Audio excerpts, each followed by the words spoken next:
drift with the resolve to carry on.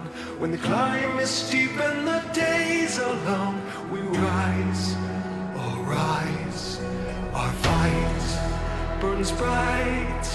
From filth we ascend to the tree of life. The lowly empowered and faith unite. We rise, all rise.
Scarlet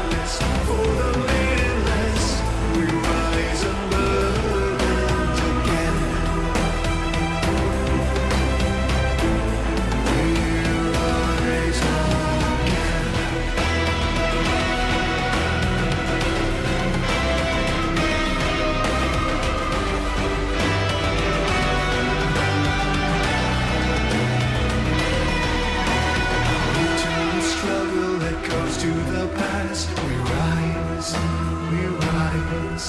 So even if only to fall then and hatch, we rise, I will rise.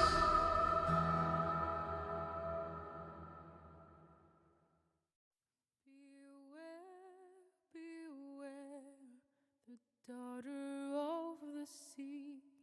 Beware, I heard him cry.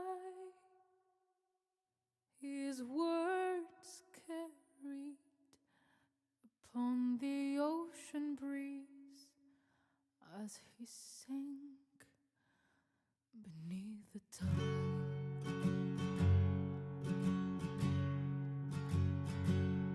Those blood-soaked shores of Kalimdor, where sailors fought and died. The admiral fell at Theramore because she left his side. Why this, oh daughter of the sea? Why this, did you forget your seaside days? Always the pride of a nation's eyes. How could she go astray when she did flee across the ocean deep? The admiral followed west. What else but sail to save a daughter's life and pray she still do brave. But there he found upon those distant shores enemies upon the rise. But when he faced those savage foes, his daughter stood aside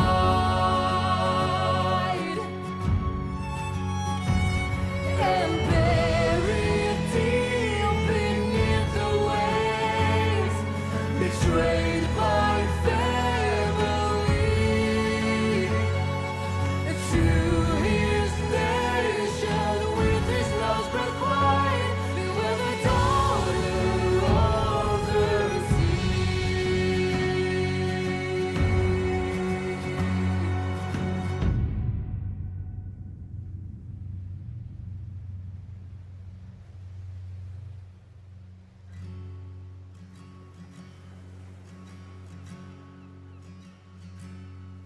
I heard across the moonlit sea the old voice warning me. Beware, beware, the daughter of the sea. Beware, beware of me.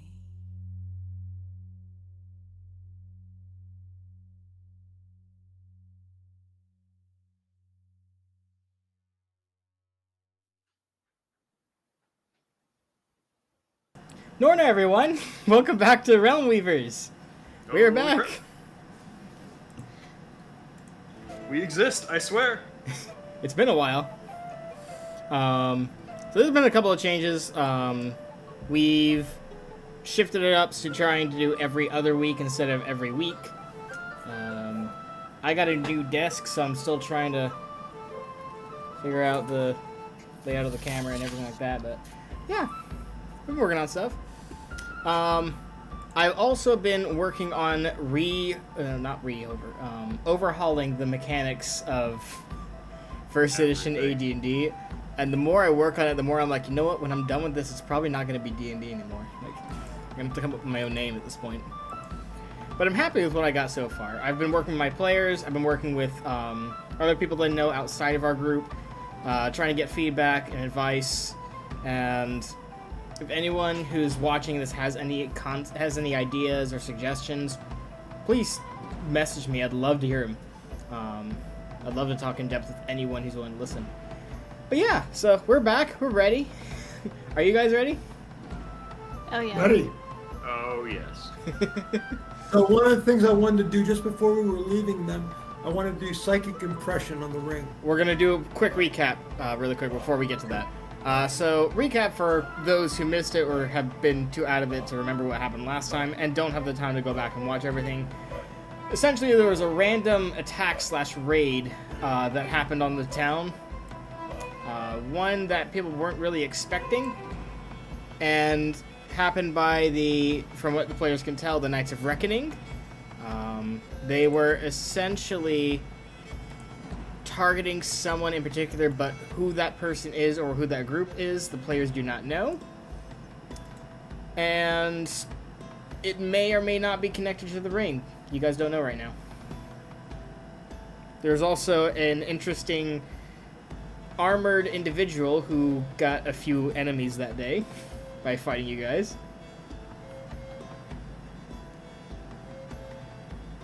Not really good at recaps. Is that good enough? Does that cover everything pretty much? A certain armored individual who decided that they wanted to blow up a fishery of all things. No, a warehouse. And also a certain armored individual who, because they had magic armor, we weren't able to hit them with magic weapons. No, you didn't have magic weapons. Non-magical weapons. Yeah, exactly. which was a Mundane surprise. weapon. And then the other thing is we finished up. We were meeting with the head of the port wells. I guess who runs the government in the city that we're in. Mm-hmm. And We had a wonderful conversation about not giving the ring back, or giving them the ring. okay, so that's where we're at. So can we start or? Yeah. So, at a certain point, you pull out you either Grimshaw, you have the ring, right? Like you never gave away. We never gave it away. I pulled it out. They did their test, and I made them give it. We basically said either you give it back to me or we try and take it back forcefully. Okay, so Troxel's here saying he wants to have a turn examining the ring real quick. That's fine. But again, it's going to come down to we need to get it off this island. I'm not going to put it on. I'm just going to touch it in psychic impression. Yeah. Troxel, roll an intelligence check first. An intelligence check. Mm-hmm. The ring is A smarter natural than you. 20. Oh, good way to Well, start that's off the good or game. bad. First roll, nat 20. Now roll a wisdom check. Wisdom check. Oh, not bad. A 19. Oh, jeez. Oh, gosh. Okay. Well, there goes his usefulness in combat today.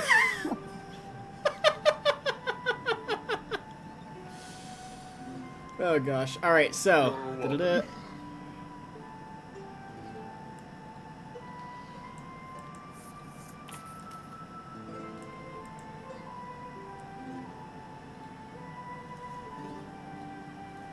So essentially, when you try psychically reading this, you find yourself in essentially a mental maze trying to move around its magical walls to try and get a reading on it.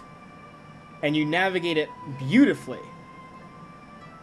But then when you find those psychic readings, you're almost overwhelmed with the cacophony of emotions and surge of psychic power that you're getting from this ring. You're reading... essentially, you're reading feelings of ambition, of hopelessness, of pain, of rage, all sorts of different emotions that are just surging out from this ring. Okay, I'll relate those words as that's what I feel for the party. I will say, despite those two high rolls, after about a minute or two of reading these motions, you're forced to pull yourself out because it's starting to give you a headache. Okay. I'll just say, very difficult to psychically read. It's a very powerful item. I detected rage, ambition, hopelessness.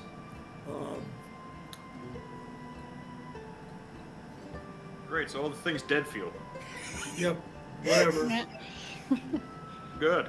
Now we know No, what it does. I will say, while you did feel like necrotic stuff, that came from the magic as opposed to the emotions. The emotions felt very, very human. Okay. I'll tell them that too. And remind them that when I had tried to identify it before, I only got one reading on it, and that was animate dead. So in other words, there may or may not be more that this ring can do. So, are now we heading to the mainland? Is that what we're? We are, but we gotta stop on the way there. There's also a couple people you can talk to, including the person that, We saved. yeah, person you saved, the, Buddy. yeah. If I remember correctly, he's the one who's trying to, who, told you about the price on for the ring and the price for the bandit. Which you still have the bandit, you have to figure out how to get her to, the mainland. Yes. I gotta talk to the ship captain that's going to be lent to us. Yeah, who are we on the island? Is it Draken Virtho, or is it Vasilek Costello? Vlasic Costello is the super high-ranking magic user of Alverdan. Okay, so that's he's on the mainland. And that's He's who on the mainland. we're going to. Yes, Okay. Abbott Costello is the one we have to go find on the mainland. Got it. Okay. But yeah, so people to talk to, plans to figure out, and then of course getting to the mainland. So, you guys ready to start? Yes. Oh yeah. Let's go. I propose talking to Buddy first. So I'm clearly gonna go check on Buddy, make sure he's, of whole mind after having such a close brush with death.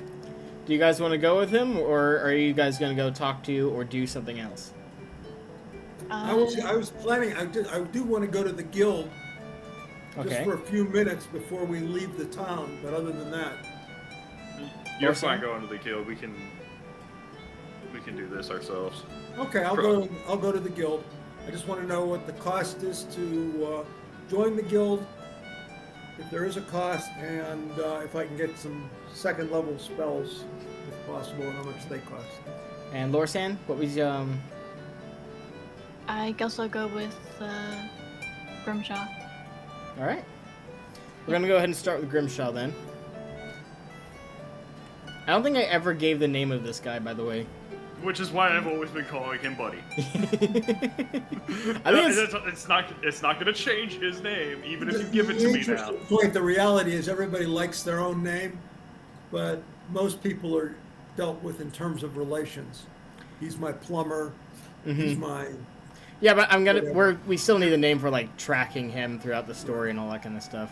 Yes, but you understand that being an informant, he wouldn't be giving out his real name. So Buddy works almost flawlessly. Yeah. That is his name now. You cannot change it. His name is Buddy. It's like, by the way, I should probably introduce myself. My name's Buddy. That would be hysterical. But don't say. No, you just introduce him as, you can call me Buddy. Oh man. All right, so you guys find him. I will say it takes a hot minute because he's not in the inn, not in the tavern, given that he almost died there and he'd rather not hang out with those bad memories. So he's at another random tavern. Wait a minute. Wasn't he taken to what's his face? The pork ass's house or whatever. Portwell? Yeah. Because we had mentioned him, who was also poisoned during the attack. And they said bring him here. So technically he'd be at Porkass house. You're right. I'm remembering that wrong. All right. Well, actually, it was the plague doctor that healed the broker. Yes, but the plague doctor healed the broker, but then when we were talking to the Portwell house, they had told us that he had told them that Buddy was on the list of people who was attacked, and they're like, well, bring him here so we can get what he knows out of him.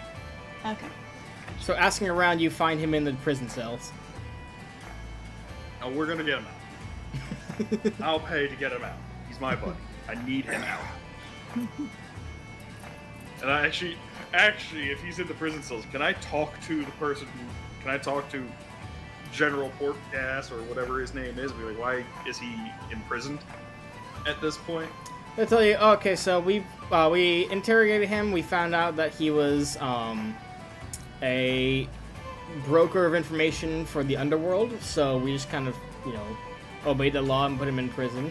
He's safe. He's protected, and we're treating him well. But he's in there, given that he's a criminal.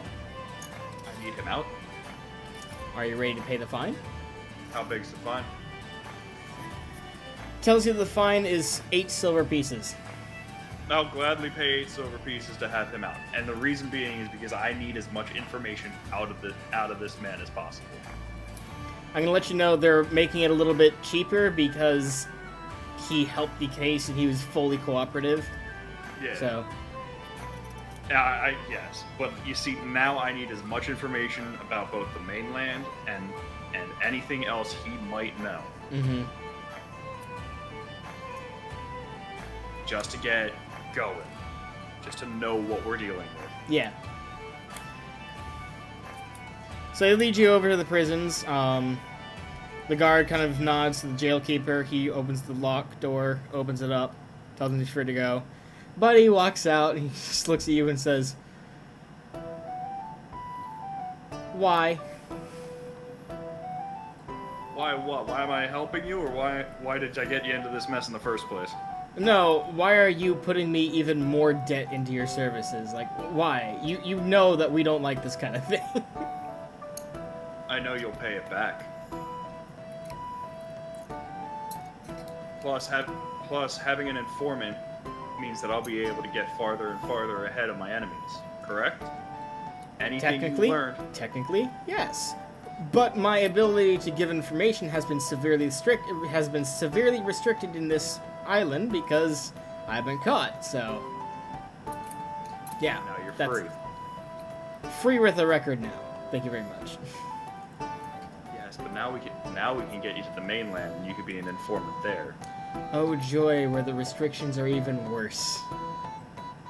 What, were you caught there before too?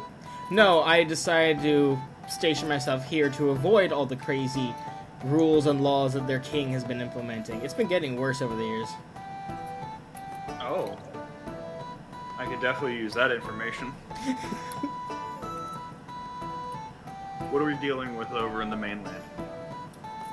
What specifically are you asking about? General lay of the land, the current regent's new policies, everything. Anything that we can get a leg up while we're there. I am pulling up... Do I gotta deal with the IRS once I get there? Well, first things first, I'm going to pull up the map of Alverdan for you guys on the general chat, because he has a map back at his house. Also, as we're walking out, I'm gonna look at one of the guards and I go, what do I gotta pay to get his name expunged? The guard just looks at you and says, "That would be an illegal activity, sir, and we do not participate in that. We are going to give you, we're going to let you off this once, but don't ever try to bribe the guards again." I never said about bribing. I'm asking you, what would it take to get his name expunged? I'm not asking about money. There is no expunging record. What's done is done. That's it.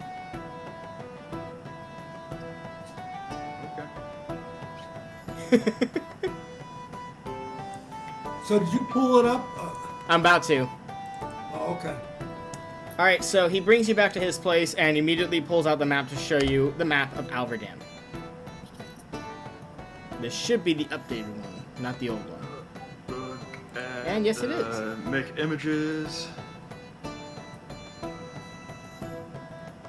Bigger so I can zoom in.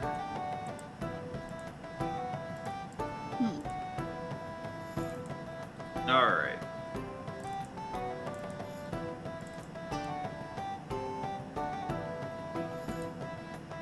Let me pull it up on the stream as well, so the players, so the viewers can all see. I am not seeing that little island we were on. That's because it's off to the east. It's too far off for this map. This map is Gotcha. strictly Alverdan. Oh, Algernon is what, 50 square miles? That is a small state.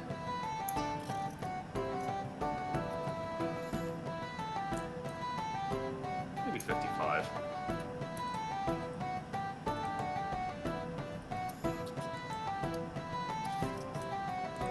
Are you peeling potatoes over there?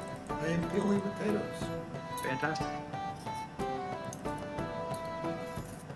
Give me 1 second, players, as I fix the size of this freaking map, because it is huge.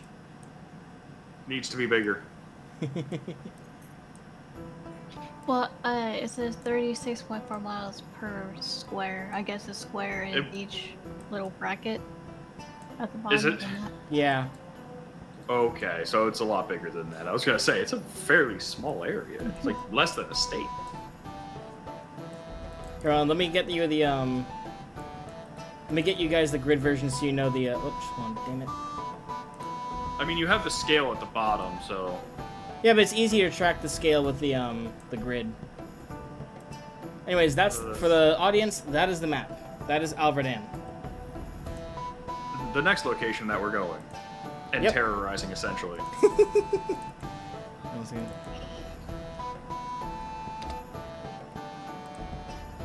Huh. Now, judging from this, I see 3 ports of entry. Yeah, question is which one we be heading into. We You, don't want to head into You'd be heading into the most eastern one. the Selsmeyer. Yeah, Selsmeyer.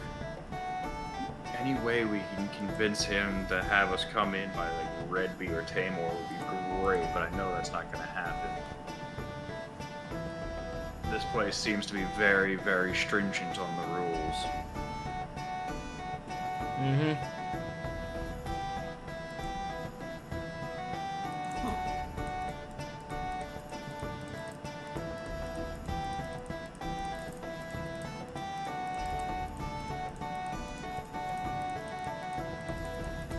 So we need to go. So our first plan of action is once we set down in Selsmeyer. Where can we go from there? We probably want to get to the nearest mage's tower to really figure out what this ring actually is. After that, we keep moving. We don't stay in a place for too long. Maybe a week. Sound good to you guys? Sounds good to Fine me. with me. Lorsan? To see. Lorsan, sound good to you? We have... Yeah, that sounds good to me. I'm just trying to see on the map what the closest tower would be. Looks like Mage Lake Isle. Or Lunaris.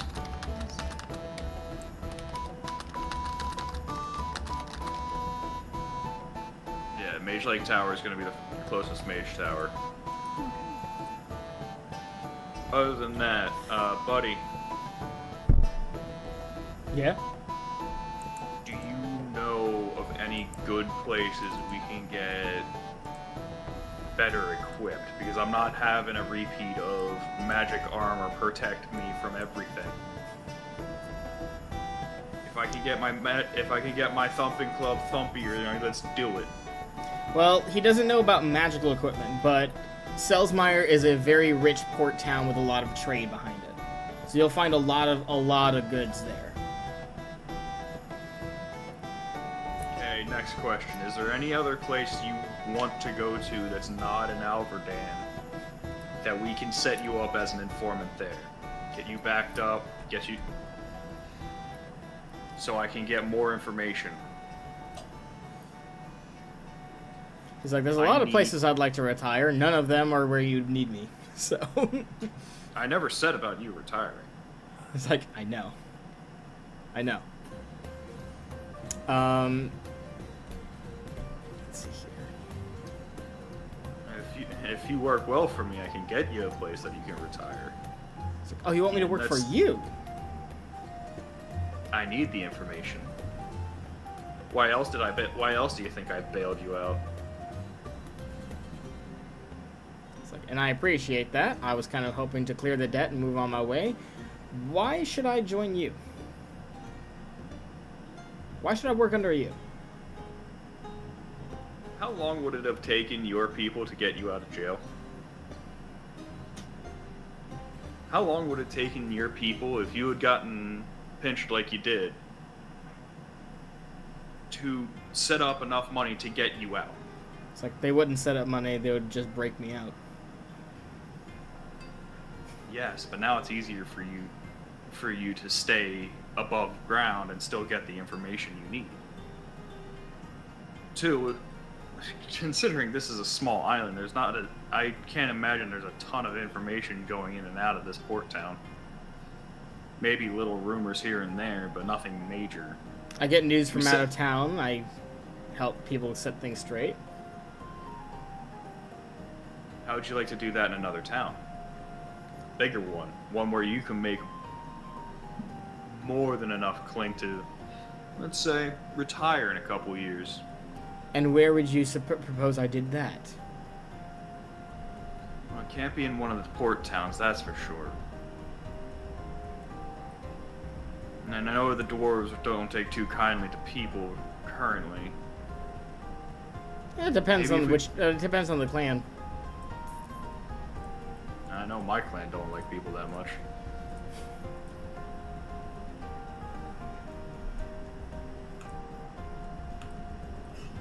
If we work our way towards Lunaris, keep you off the shores, but in an area where you're still on a trade route.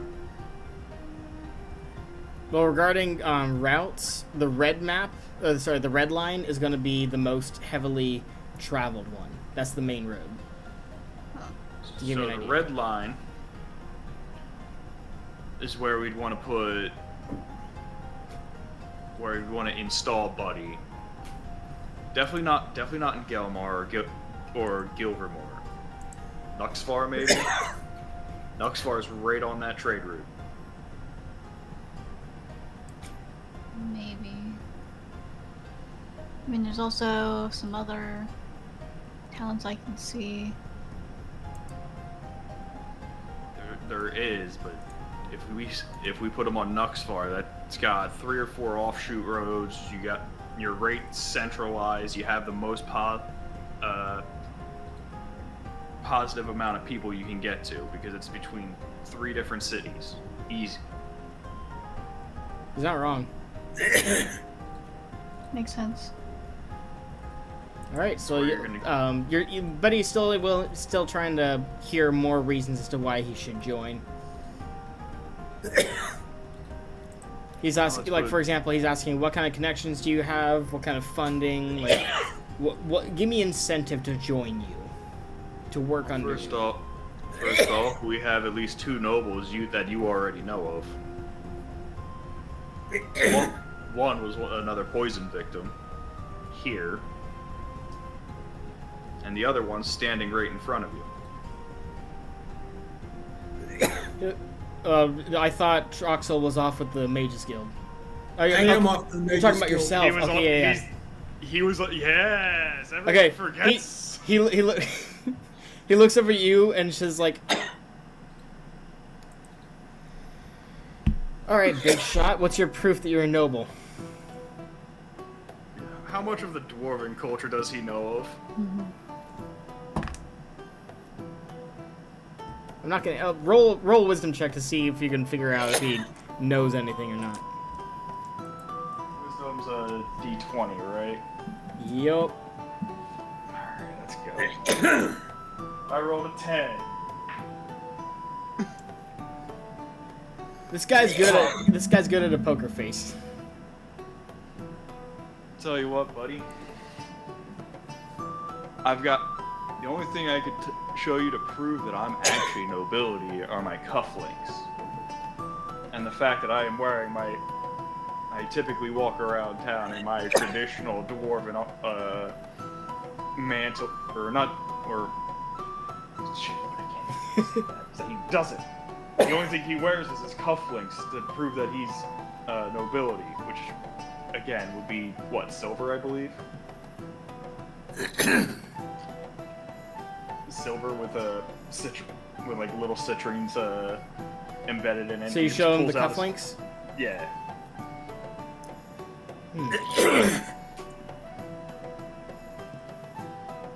My last name is Honeystone, of the Honeystone family.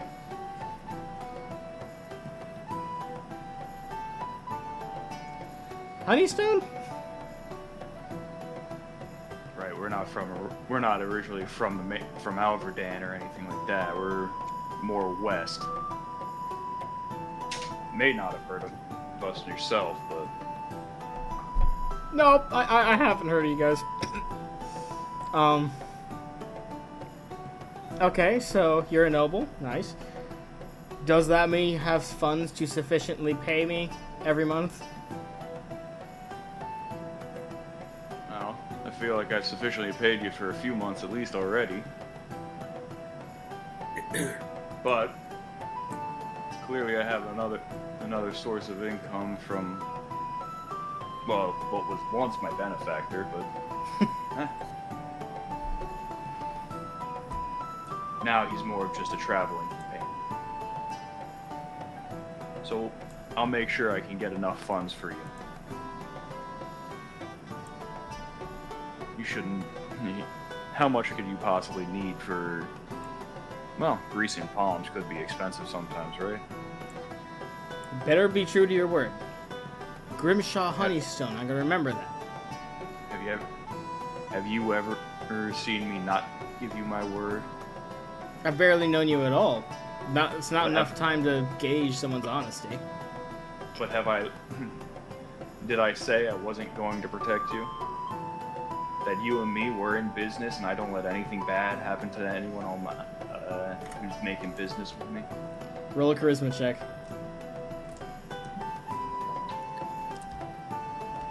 Alright, charisma's not D20.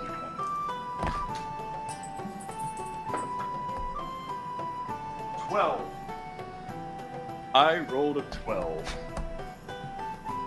I rolled a 4. Oh, nice. You're just like, well, I got nowhere else to go, so I might as well. Right.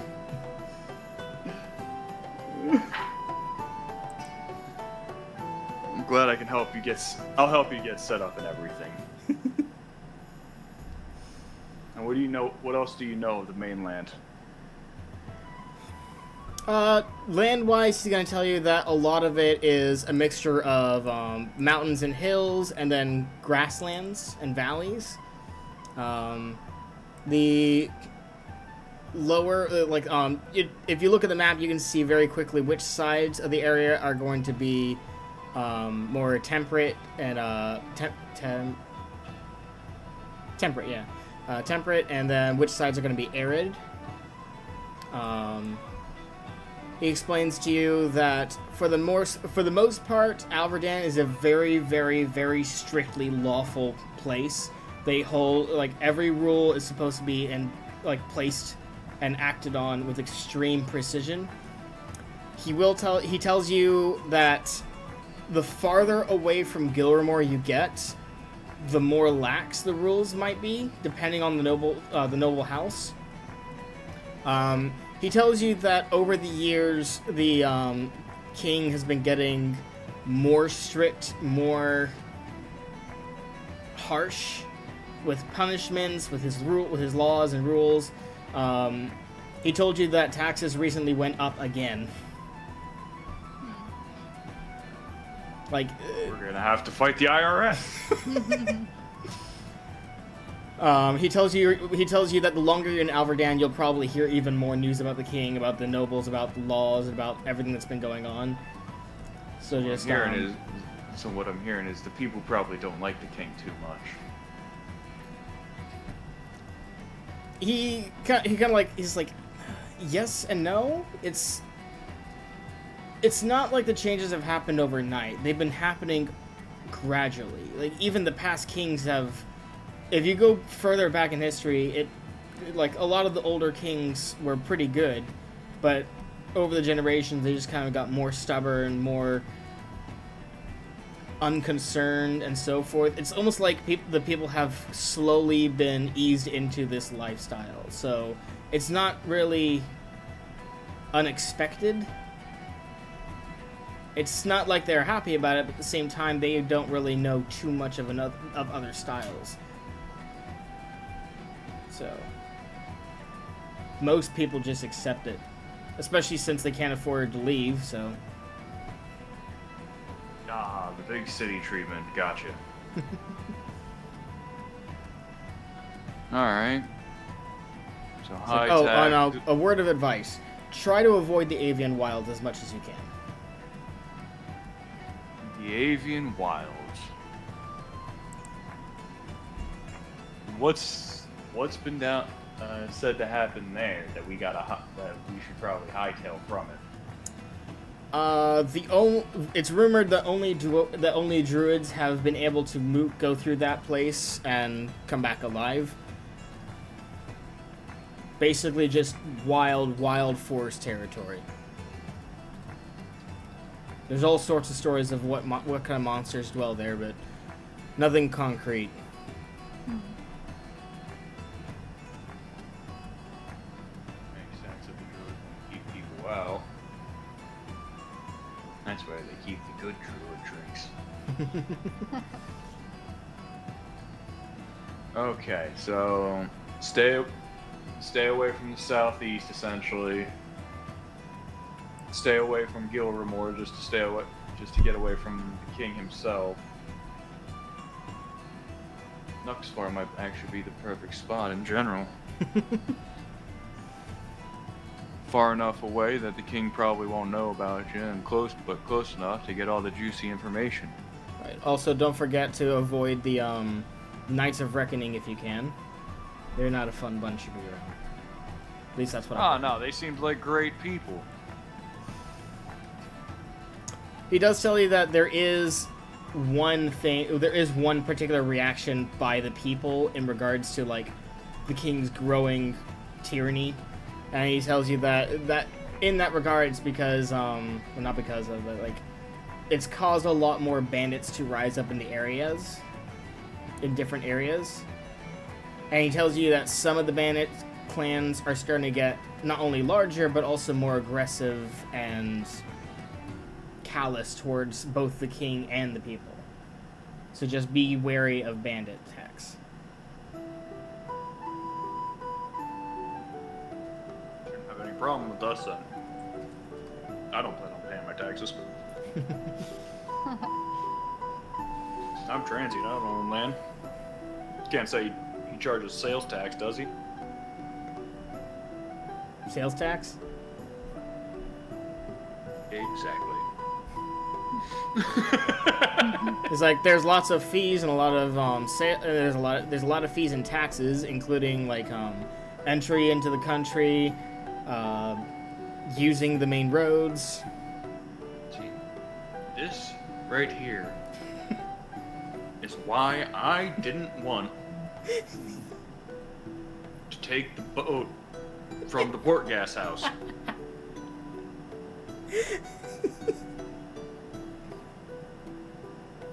He's like, oh, listen, trust me, it is better to just pay the entry fee, because if they catch you coming in illegally, the punishment for that has gotten worse over the years. You just don't want to. God, they'll lead us dry, aren't they? We're gonna have to get out of Alverdan as fast as possible. By the way, have you had any headway on the ring or the bandit that we talked about?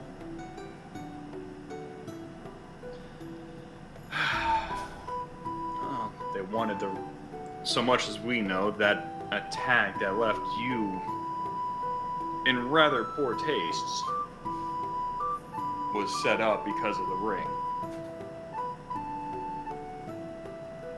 They wanted it. Well, That's no. our best guess. From what you were able to tell, the ring was just a side option. They were mainly targeting someone they believed to have infiltrated this place. Yes. I understand that, but at the same time, it's like, all right, well, you know, at the same time, the ring was a side option. They knew about it, so they were coming to take it. But essentially, if they found it out that any of us had it, they were going to take it by force. You're saying that they performed this entire raid just because of a ring? A ring and a person.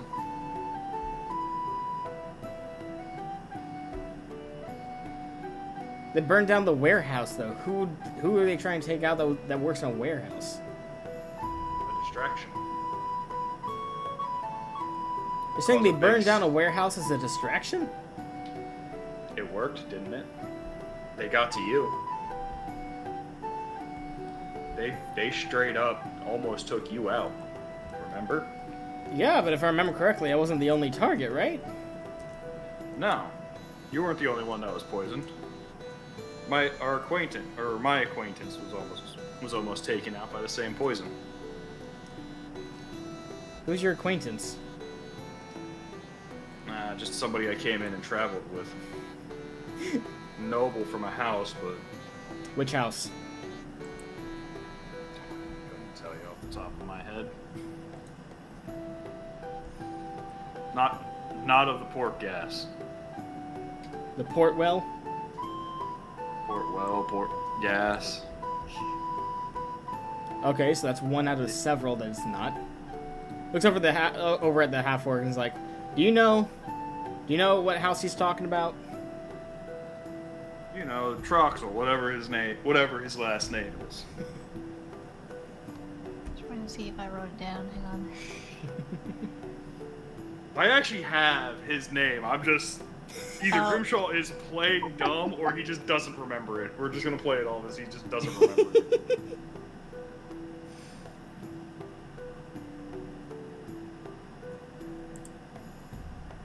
I think this is most funny for me because looking at the screen, I can see everyone's name under the cameras, but you guys can't. So. Oh, see, the thing is, like, I have his name. Like, right I know. I'm just saying, as you guys are talking about, like, I don't know who he's talking. I'm just looking over at the name underneath this camera. Yes. Crandall? I think that's how you pronounce You his said last name. Crandall? Yeah. There's no R in the name. Oh, Kendall? Yes. I don't know. Alright, so you say Candle, and he kind of pales a little bit.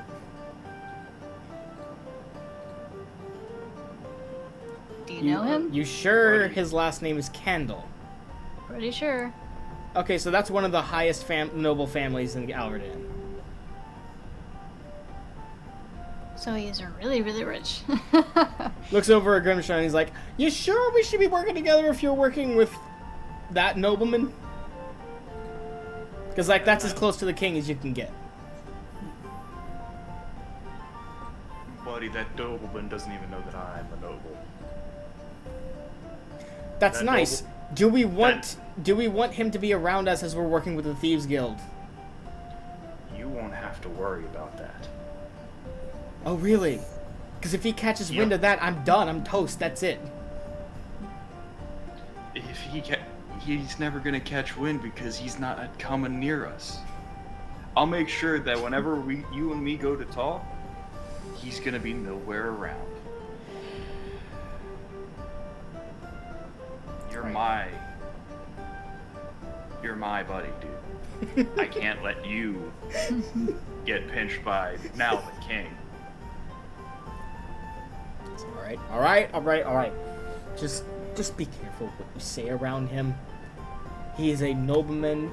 He is right there, just underneath the king. Just be careful. Okay? I've dealt with naive noblemen before. He doesn't have to be naive. All it takes is one comment to one of his buddies, and then that's it. We're done. I'm talking about full-blown investigation with knights involved and everything. Make sure it doesn't happen. Okay, because if it does, I'm out of here. No matter what the circumstances. I'm out of the country if it happens. You and me both. He catches wind of me. He catches wind that I got these shady dealings, and you and me are both out of the country. I'll go right back to my noble house. Great. Well, on that sombering note, anything else you want to talk about before I start packing up? No, I think we're good. We can talk on the ship. All right. Sombering. And while I'm going over to talk with Troxel about him and the guild, you guys think about how you're going to get the band over to the mainland. The final question before we leave the Port Wells is, where is Costello located? Do they think in Alberton, or do they not know? They're not sure of his exact location right now, but they'll tell you that the Mage Lake Isle is where his main base of operations is. Okay, the guild then. You guys, actually, on our way to Nuxfar, we take the short way. Although that takes us right by Gildan. Where is it?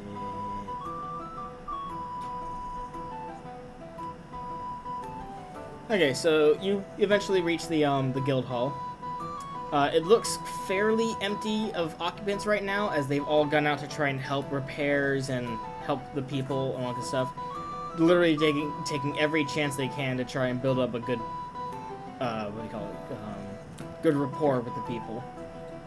I'll talk to the person that's left. Who might that be? Second in charge of the guild, and then one or two other lesser guild members. Okay.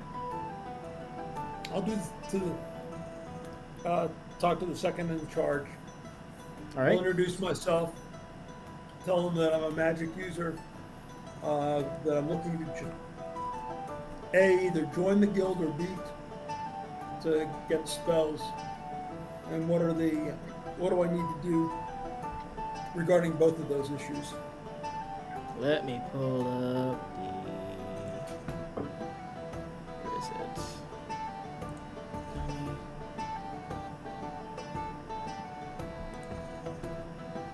Here we go. In order to join the guild, because the festival's going on, they have discounts going on. So essentially, joining the guild will be about, what do we call it, 5 silver instead of 1 gold. Okay. Now 50% off.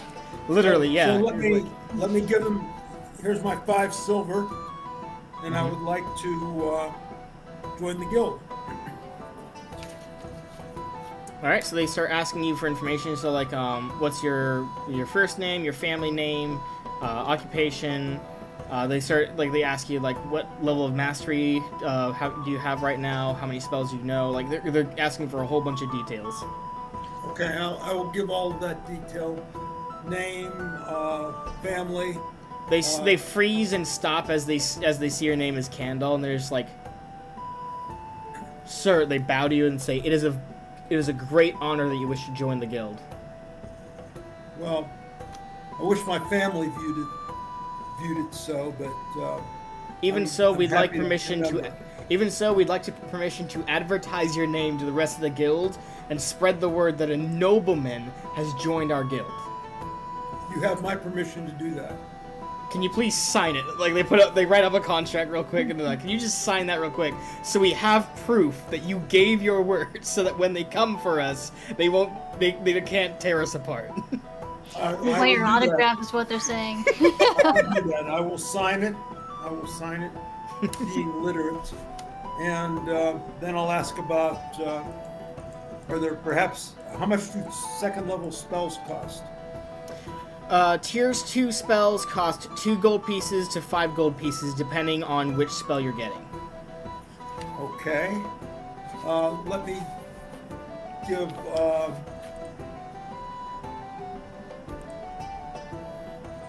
I'll name 6 spells: Continual Light, Detect Invisibility, Invisibility, Knock, Web, and Levitate. Hold on, Can I let have the me get cost to for the those, please? spell manual.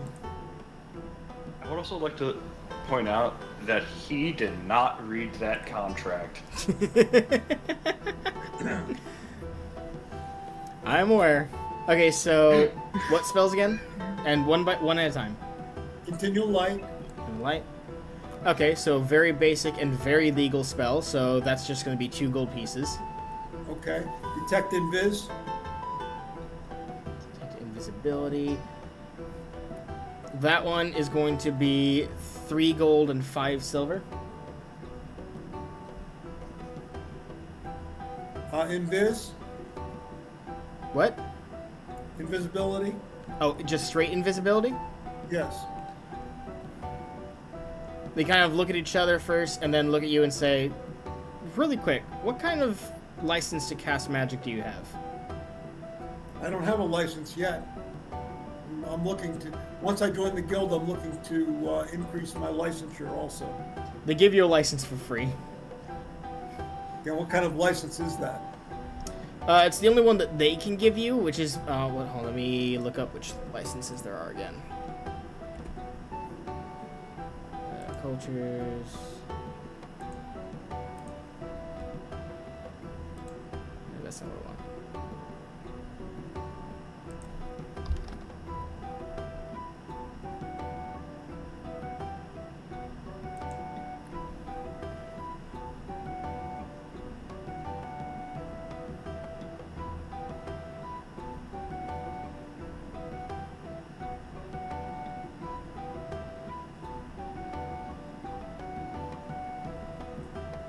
There we go.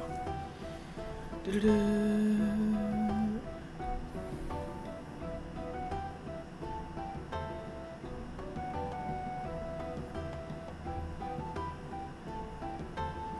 Okay, so they gave you a guild restriction,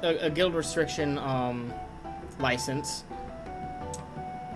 and Okay. they tell you that what do you call it? In order to have it upgraded to an arcane license, they need proof that you are a nobility, and then on top of that, they need to do a background check, and then they can have the license approved by the local nobles, and then you'll have the upgraded license. So basically what they're going to do is they're going to write a letter for the Portwell family at Selsmire, so that when you get there, you can give the letter to them, and they can run the background check and all that kind of stuff. Okay. So, Portland, Portwell. Portwell, at, gmail.com. no, it's Seswell, was that it? Selsmire. Sesmire. Selsmire. So S. Selsmire. Selsmire. Good, okay, got it. Okay, and then the invisibility spell, how much does that cost? They aren't allowed to. Number one, they're not allowed to sell that to you unless you have the arcane license. And number two, they themselves do not have it. Okay. Arcane. So you have to find another one of the Mages Guild that doesn't have Knock, the spell. please. How much is it? You have a knock spell? The knock spell? Yes. Okay, so you can have that since you have the guild restriction license. They tell you that one is going to be 3 gold pieces. Okay. Web? They can't sell that one to you until you have the arcane license. Got it.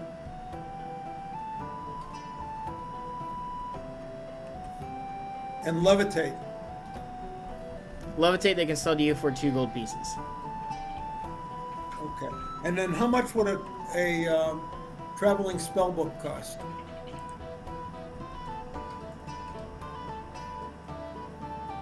For an empty travel spell book, it'll be 2 gold pieces. Okay. So I will give them a platinum piece and buy a continual light spell, a detect invis spell, a levitate spell, and a knock spell. So I'm giving them 12. I'm giving them 1 platinum piece, 2 gold, and 5 silver. All right. Okay, and then I will take my guild license and I'll go back to where I'm supposed to meet my compatriots. I assume at the tavern. Probably, yeah. Yeah, probably at the tavern we all met at would probably be the best place to meet. We have not talked about where we were going to meet.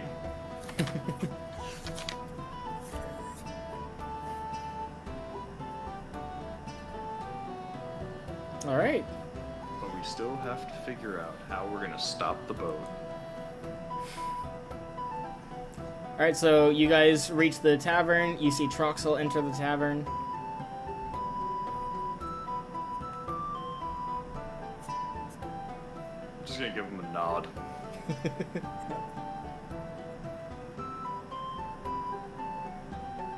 So how'd it go?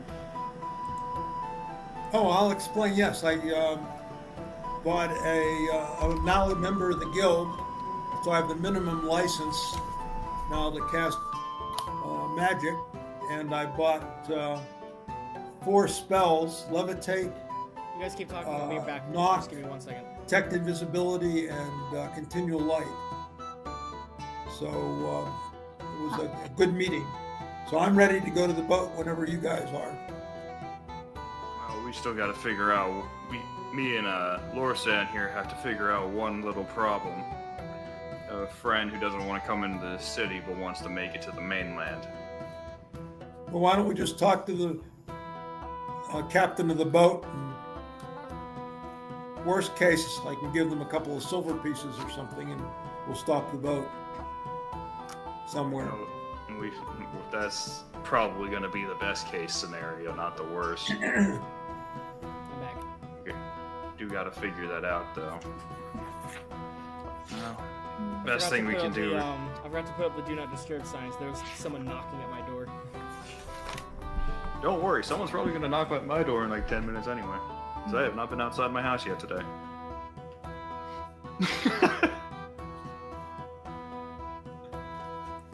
Alright, so I think from here, we're gonna go to... it's... What time of day are we looking at right now? It's like 1 or 2 hours before afternoon. Should probably want to leave by now. I'd probably wait till fucking morning. Well, actually, we should probably ask what the tides are.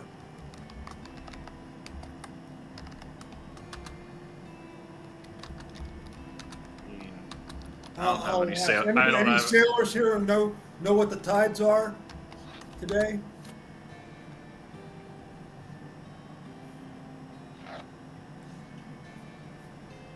I don't know.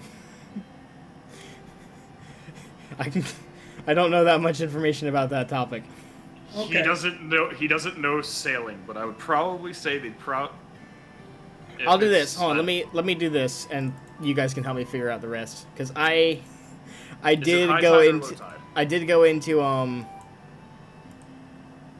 detailed maps for Aerolist, one of which was the ocean currents. Oh, How wow. long does it... all right, better question. How long does it usually take to get to the mainland from this island? Is it a day or two? Is it a couple hours? Like, are we gonna be on the boat for like a week? Oh, I Let's can see actually here. read this. I can actually kind of read this. Okay, so you got the trade winds. That's fine. Still don't know where we are. So it's probably you see Grim Island. Yeah, it's like the small island ahead of it. It's like what do you call it? 1/3 of the way between there and Alverdan.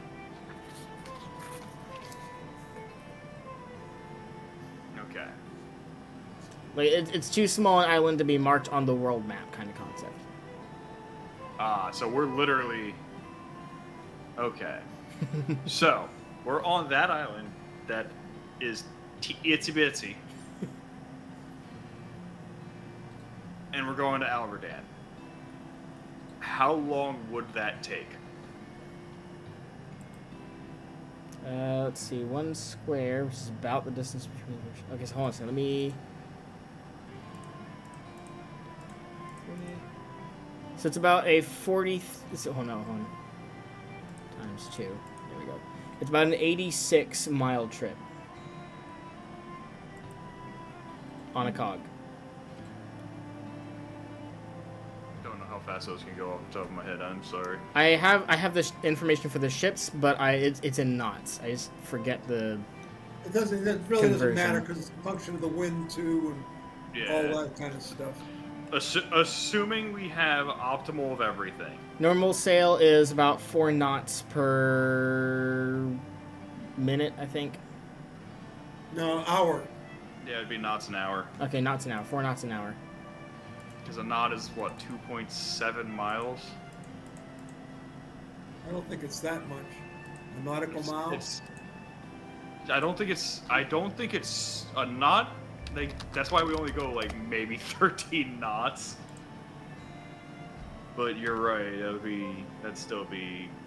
According to the converter, 1 knot is 1.1 miles per hour. Okay. So yeah, it would take be about per minute. I think. No. Okay. No. Boats are not supposed to go that fast. All right. All right. We don't even have boats 4 now, knots. like- 4 knots an hour, so about 4.4 miles per hour. So less than a day. A day and a night basically of sailing. Yeah, they'd probably set sail late day, assuming they're not tidally locked. Which on an island like this are probably tidally locked because they're not. Then they'd get in the afternoon of the next day. Yeah. Well, yeah.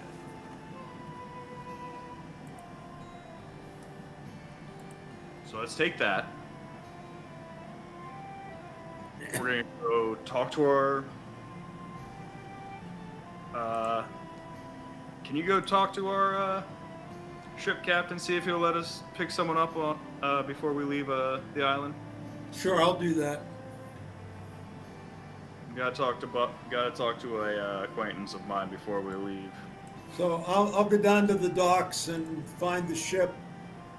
Explain that. To the captain. Yes, explain to the captain. I'm sure you've gotten your directions from the port wells already, but when can we leave? And we'd like to make a quick stop on the way out and pick up another person if that's reasonable with regard to the draft of your ship, and if that can be done.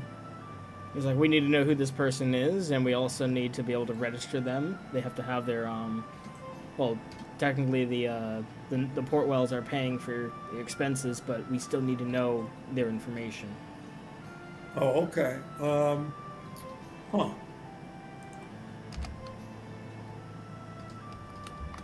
Do I know the name of this person? You do not. You were never there. I don't know the name of the person. No, you do not. I'll get back to you on that. And, when are we planning to leave? They can leave either immediately, or they could leave about just about afternoon, a little before afternoon tomorrow. Okay. I'll be back quickly. I'll go back to the inn, tell Grimshaw the news in terms of the other person. They need names and references for the port wells who are paying for it, and we can either leave now or early tomorrow afternoon. Your choice. Let's do early tomorrow afternoon. Her name is Jennifer Beauregard. Okay. And is she wanted or anything like that?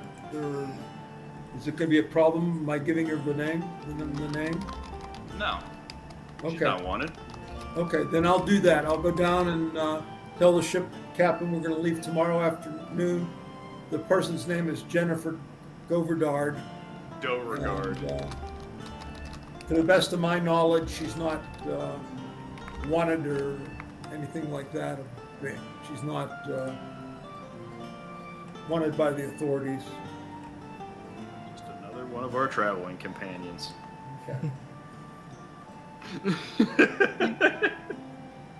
If anyone caught that, Jennifer Beauregard shortened is Jane Doe.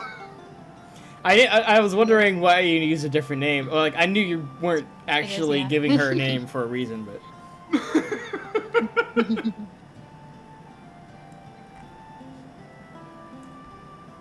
So Okay. yeah. So I'll tell him we'll see him early tomorrow afternoon. Alright. Now we'll go back to the tavern. In that time, I'm gonna look at Lorsan. Lorsan, can you go out to our friend out in the sticks and relay the message?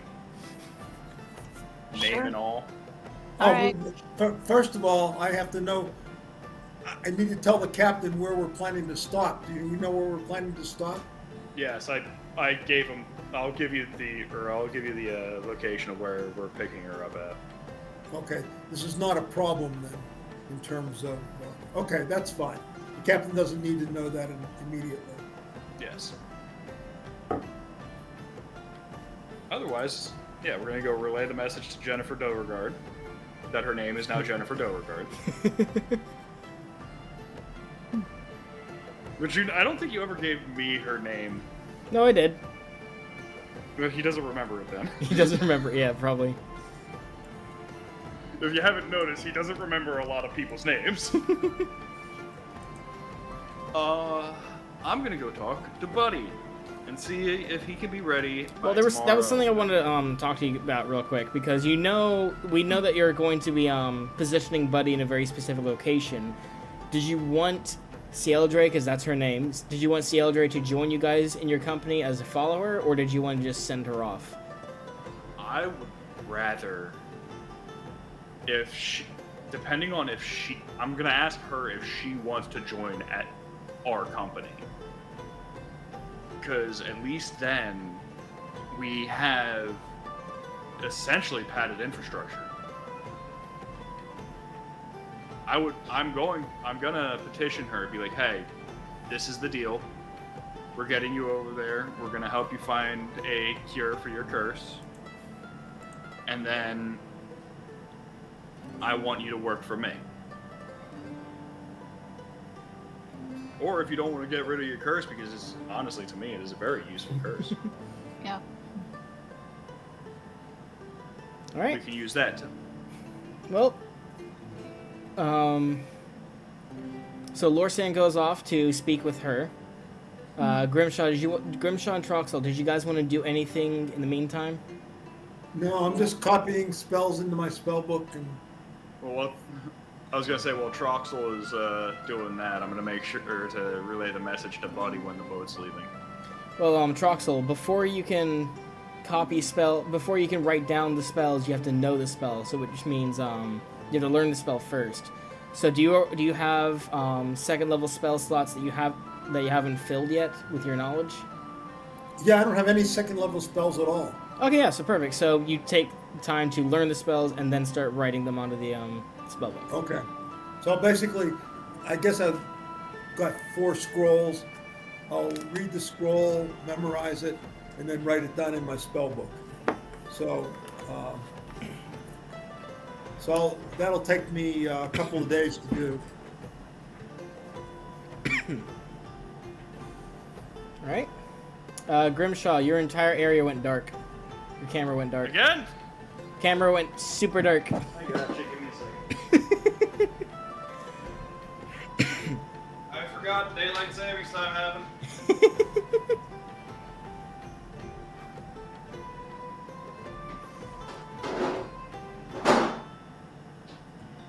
While that's happening, Lorsan, Yes. are you running or riding your way over to her location? Well, how What was long that? would it? I mean, it would probably be quicker if I rode Dorian. So. All right.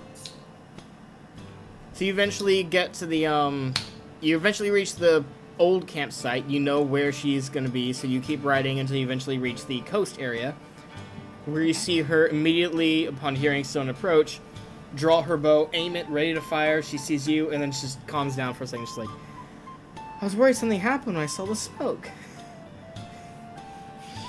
Well, you could say that. But everyone's fine, everyone's okay, so. Okay, but what happened? Well, how about I explain that to you on the way, because we're kind of late to catch a boat. No. No? I can't say anything because I'm not there. So no, Well, you not- can not on tell board. Lorsan what you told her to do. Yeah, I explicitly told you to go to at least relay the message that we're gonna pick her up at the spot at this time specifically, or tomorrow early afternoon, and her name specifically is Jennifer Beauregard for the duration of the boat ride. Okay. Because I don't know by her actual name. Would have been nice to send her some finery to cover the bandit armor.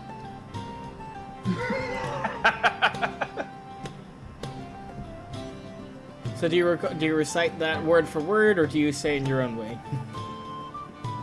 Well, he's probably going to repeat it as he heard it, so. Okay. I guess word for word. She just kind of looks at you funny and goes, "Why are we changing my name?" Because the boat captain wants a record of everyone that comes and goes on his ship, and we can't give him your actual name because you're a bandit, so it would just be bad news if we gave him your actual name. You can see she's really distraught about having to change her name. She's like, "I really don't want to do that." It's just for the boat ride. Yeah, but then they'll register that name once we get to the mainland. Then you can say, hey, I changed my name to this. It's gonna cost money to do that. You're a bandit, I'm pretty sure you have money to spend. She's like, "Not really, not since I was kicked out." We're Well, living off change the your land name for will this probably be safer in the long run anyway. Because the people who are looking for you probably won't be able to recognize you by this name. Regardless, she says she'll wait until the time tomorrow.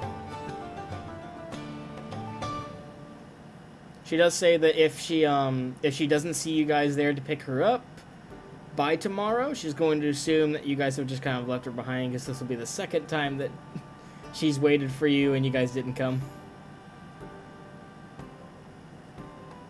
So, The second time? yeah, she was expecting you to take her to pick her up when she saw smoke rising from the town and you guys didn't show up.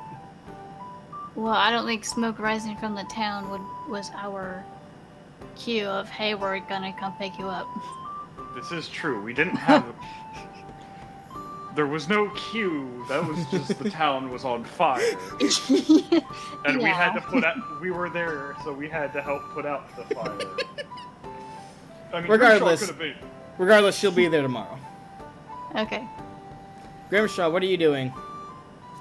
I'm just gonna relay the message to Buddy that Buddy needs to have his stuff ready for tomorrow afternoon ish. It's like, "Oh, don't worry, I'm working on it." By the way, are you planning to work with the Thieves Guild and the black markets and all that? As much as I can. Okay, so I'll go ahead and give you the proper phrases and things you need to know, who to look for in order to join in and be a part of that. Just remember that since you're starting off with no one but yourself, your bodyguard, the noble friend you have, and myself, you're going to have a lot of up climbing if you want to get any kind of like position of power in the underworld. Cloud, I know. But we're gonna work our way up. We all are. Although I don't know too much about that candle guy. He's just like, yes. Pulls out a cup, fills it, offers a toast, going like, Down with the tyrannical nobility. I can cheers to that. We'll start a rebellion. He's like, be careful with that because because if you start a There's rebellion, everywhere. the Knights of Reckoning will probably just rally everyone to their cause, and they're just straight up, like they are rebelling, but in a very terrorist-like fashion. Like, it's bad.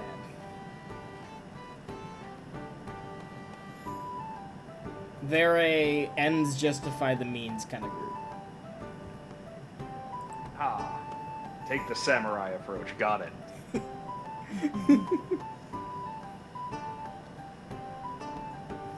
That being said, Oh, I'm so can't sorry. wait. Can't wait till we get on the ship tomorrow. Hi. That was my wife. I took the key to the car. We were at a bridge tournament between our two clubs, and I went home early so that I could, be on the live stream. But I took the appreciate keys. that. Did you guys win? Pardon? Did you guys win? I don't know what the score was. We were losing the last time I looked, but Oh, jeez. who knows? It was basically Swiss pairs. All right. Well, you guys all go to bed, I presume, and then wake up the next day ready to go on your journey. Yep. Okay. I will say one of the Portwell members is waiting for you guys at the docks. And they kind of, as you guys approach, they smile and just like, "Hi, so we just wanted to ask, you said there is another member who's going to be joining that needed to be picked up. Yes, And what did you say her name was again?" Jennifer Beauregard. Yep. And you're sure that this person has no illicit background? Pretty sure. To my knowledge, no. She just doesn't like cities very much.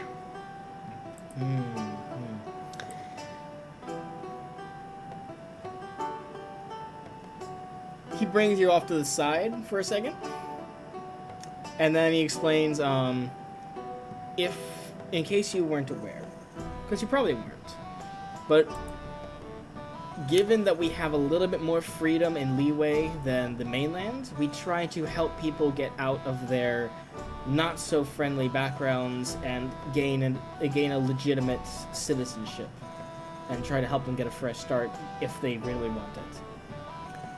So if your friend does have an illicit background and wants to try living a little bit more honestly, we can help her right here and now.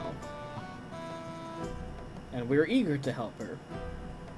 But once you get onto the mainland, it'll be a far harder deal trying to keep that covered up.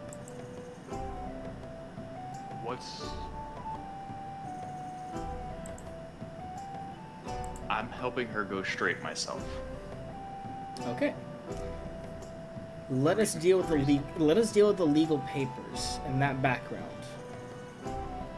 We can help And if you're How willing. do you plan on helping with that legal background? yeah. Basically, what they do is they hold on to certain documents that might suggest a negative background. They kind of reword a few things. They make a few changes to it. He tells you that the head of the Portwell family knows that they do this to some extent, but at the same time, he also knows why they're trying to do it, and it's one of the small things that he lets them do, because they do a background check. They have a conversation with the person just to make sure that this person is being honest, and then they'll work on the legalities of it all. Alright.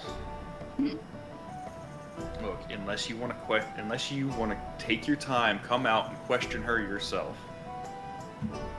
That's why I'm here. That's why you're here. They can spare me. Alright, They're gonna spare me 3 or 2 days. 3 or 4 days. I can go on the trip and interview her, and then once I reach my decision, I can work on the legal documents, give you, and then essentially hand them over to the people at the town. Then I take my trip back. What if she doesn't necessarily want to give up all of it? What if she just wants to live out in the woods away from everyone?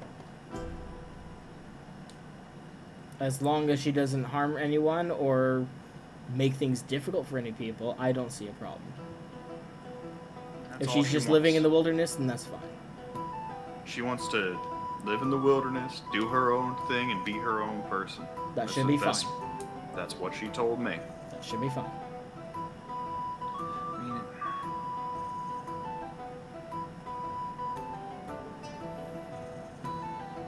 yes. If there's no other way around it at this point. No, you can go ahead and go pick her up and all that kind of stuff, and I wouldn't bat an eye, but I'm just telling you it will be harder for her if you're dealing with, you know, the mainland and their legalities. It's harder to find someone who's looking out for the people there. And Troxel, you're hearing all this too. Okay. Troxel being the most lawful person in our group. Well, no, he's neutral. I'm neutral good, actually. But I'm lawful because how- I'm a member of a noble family. He's the most lawful like I said, he's the most lawful person in our group. You're neutral evil. You're also the same level of like lawfulness. Yes, but I have it the more chaotic side of neutral. He inhabits the more lawful side of neutral. Because Oh. it's not just one color. It's Lorsan, do you want to share your alignment, or do you want to keep that hidden? No. Okay. Dude, this is meta talk at this point. By the way. Well, okay. So if it's meta talk, then he's lawful evil. Which is hilarious. Because right now Grimshaw actually thinks that Lorsand's closer to... Well, no, actually, Lorsand's just been following Grimshaw, just like, yeah, let's go. You seem like the person in charge. But other than that, we're gonna... It would give her a new lease on life. If that's what she wants. I appreciate what. that. So make a decision and let's go. Yeah, I mean, he's gonna come whether I choose or whether I Well, say no, so or not. he's just offering. If you say no, he won't go with you. If you say yes, he'll join you and then give her the interview, and then. Alright, yeah. You know what? Yeah, let's go. All right, there we go. This ain't the Grimshaw show. This ain't exactly the Grimshaw show today. And with that, you guys start on your trip. You see her with her bags packed, her horse is by her side. They pick her up. Before you guys can approach her, the nobleman walks up and says, "Hi, let's have a chat." Pulls her off to the side so they can have a conversation. Real quick. I'll wait for that conversation to be done. Outside the interrogation room that they're in. No interrogation. There's not really any room. Again, with the I know. yeah. Where is it? There you are.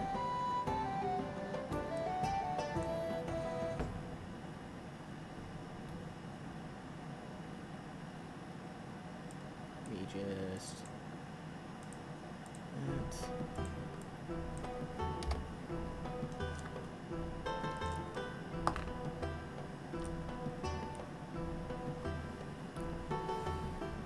All right, so he only speaks with her for an hour before he dismisses her, and you see him starting to pull out paperwork and start writing, like jotting stuff down, making adjustments. She moves off to the side, just kind of slumps against the wall of the boat and just sighs. Seems to be the matter, girl. She's like, "Well, I'm glad that I'm able to keep my legal name. That's nice, but That one was only for getting into the city purposes. I was never gonna actually use that name with you. I appreciate that. So,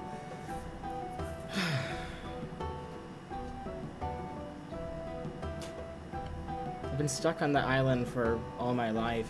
It just feels weird to actually finally leave. Well, how much of the world do you actually want to see? Like, I would love to see some more, but I mostly just want to be able to hang out with people. It's been too long since I had company. Well, where we're going, there's a lot more people than here on this island, so. Why don't you come hang out with us? Could use good people like yourself. And she just gives you a look and says, "Do you really want to have do you really want to perform every physical act like you were a cripple?" I mean, is it any worse than traveling with a dwarf or a noble?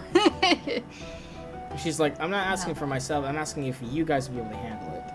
She reminds you in grave detail, again, meta words, you guys get disadvantaged to all your physical rolls. Everything we do sucks, and everything she does is good. Yes, we get it. That being said, I'd rather have someone that I can count on. And if I can count on you to be a good friend and travel with us until we figure out what problem actually is plaguing my life, I'm more than happy to help you with this, trying to figure out all the problems that's plaguing yours. Remember, I take care of my people. You can ask Buddy over there. And I gesture to the informant. You can ask him. I take care. You gesture over to the informant. He's just kind of like, "We're not supposed to interact in public." I'm just like, Hey! we aren't in public. We're on a boat. There's a difference. A boat with a lot of people on it. Yeah, and how many people are gonna actually be paying attention? You got the sailors who are participating in a job, and you got the people who generally are on a boat who don't care. You have the passengers who literally 95% of them. Don't forget, he was already caught, and he's on a boat with a nobleman of the Candle House. He's trying very careful. He's trying to be very, very careful here. I know. He's like in semi-paranoia territory. Yeah. But I didn't tell him that the candle person was also technically a mage. which means he's already broken one of the laws of his family. No, it's not a law to be like. There's no law to, and he'll explain this to you when you guys talk in private. But there's no law that says you can't be a mage. There's just a lot of restrictions on what kind of spells you can cast, and where, and when, and so forth. QED, no fireballs. Oh yeah, that's straight up banned. In fact, in this world's Geneva Convention, that's that's near the top of the list. I mean, fireball is just the walking war crime. Mm-hmm. Yeah. And meteor call's even worse. Yeah, meteor call is like, okay, so not only do you have the death sentence, you have the death sentence. We're gonna kill you and your soul. We're going to kill you slowly. We're going to destroy your body so that there's no way it can come back. And we're going to have a cleric come over just in case we need to exorcise the soul or whatever. Like, you're gone. Get out of here. Fantastic. That's what we need.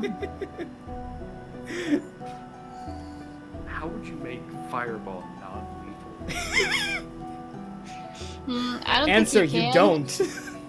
No, you can make anything non-lethal. You just have to physically change it.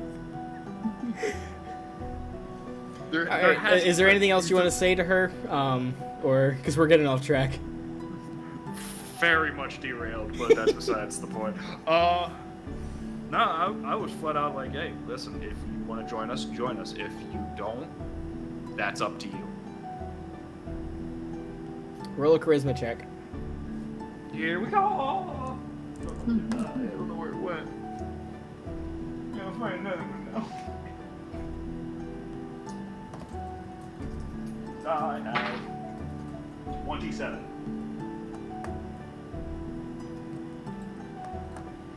She tells you she'll think about it. That's all I ask. Should I roll again to see if I get lower? Do you want to?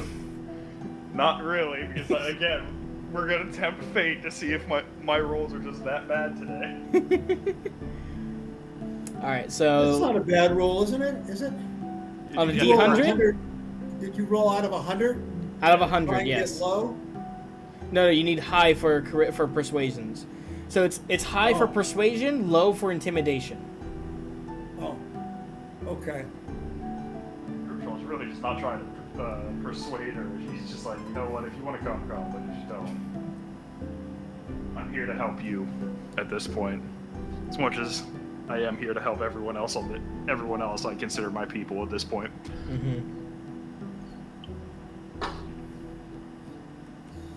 All So right. other than that,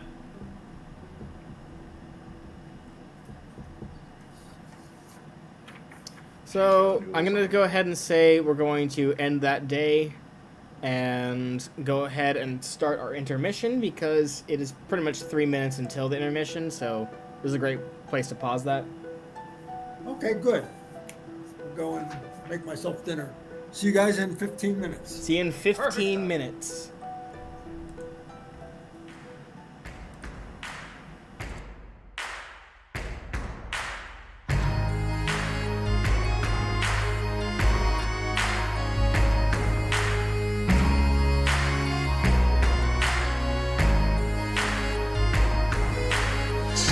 The lust for eternal affairs seem to raise our spirits in great despair through the ashes of oblivion.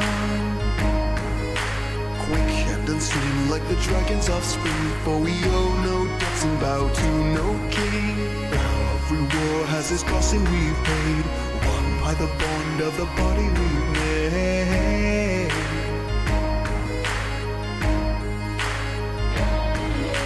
War with the dawn that the battle starts now. As the demons listen, we strike them down, fighting back the rifts of blood.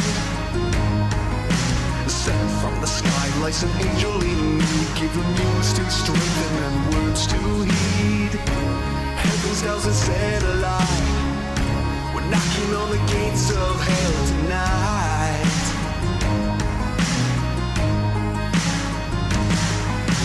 Broken swords and dragons' bones scattered all the way back home, beating to the sound of flashing steel. When the roller heals down, shut the tales and legends talk, strengthened by the hymns of old. Weathered out this fighting from his throne, so we sing a tremendous song.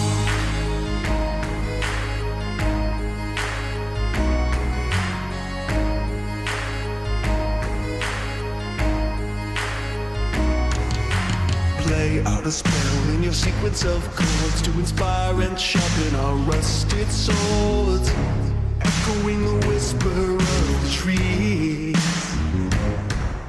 Creep along a path where 1,000 bards fail, from the thick Western jungle trails. Come from afar to set prisoners free, into dark tangled depths from the open sea.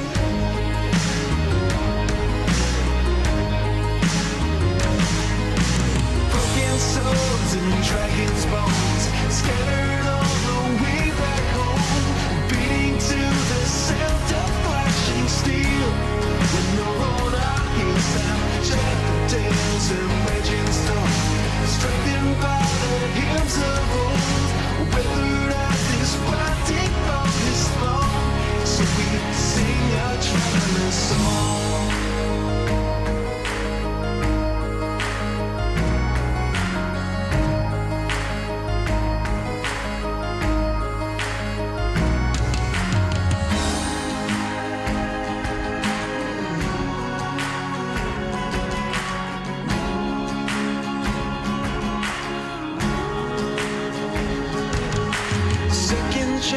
things don't come cheap.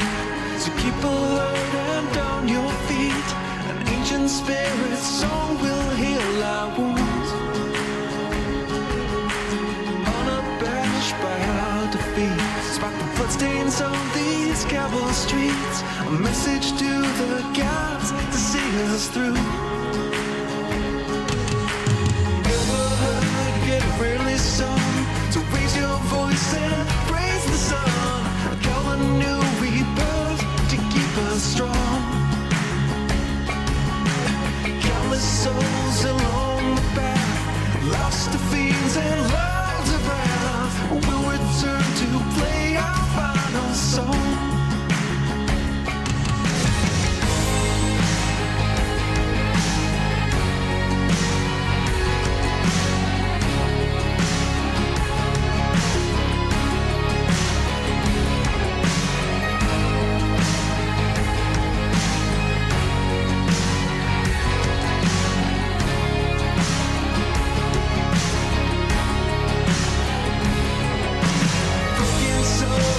Dragons' bones scattered on the way back home, beating to the sound of flashing steel.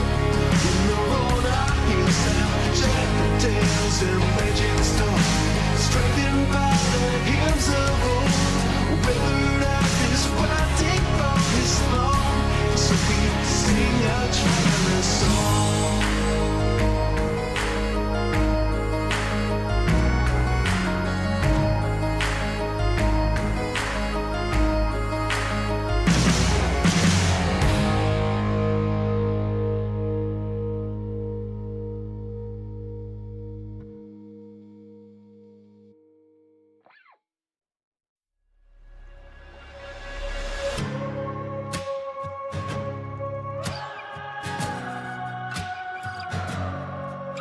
Aim high, swing hard, leave it out there, no regrets. My blood is in the water and the sharks are taking bets. They circle in, waiting for my final breath, but they won't see me drown. I hoist my sails for the treasure in the sea. The winds that blow behind me take me where I'm supposed to be. I'm raising hell for the ones who don't believe. Their words can't drag me down. When the wind rips the tide, I will sail, reach the other side. Let the storm roll on wild. I was born for this. I'm unsinkable.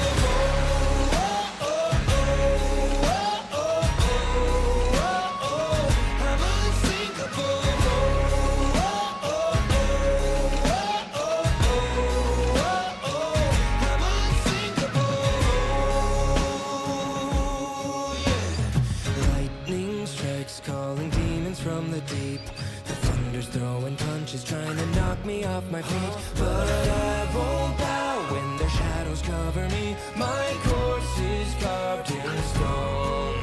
When the wind rips the tide, I will sail, reach the other side. Let the storm roll on wild. I was born for this. I'm unsinkable.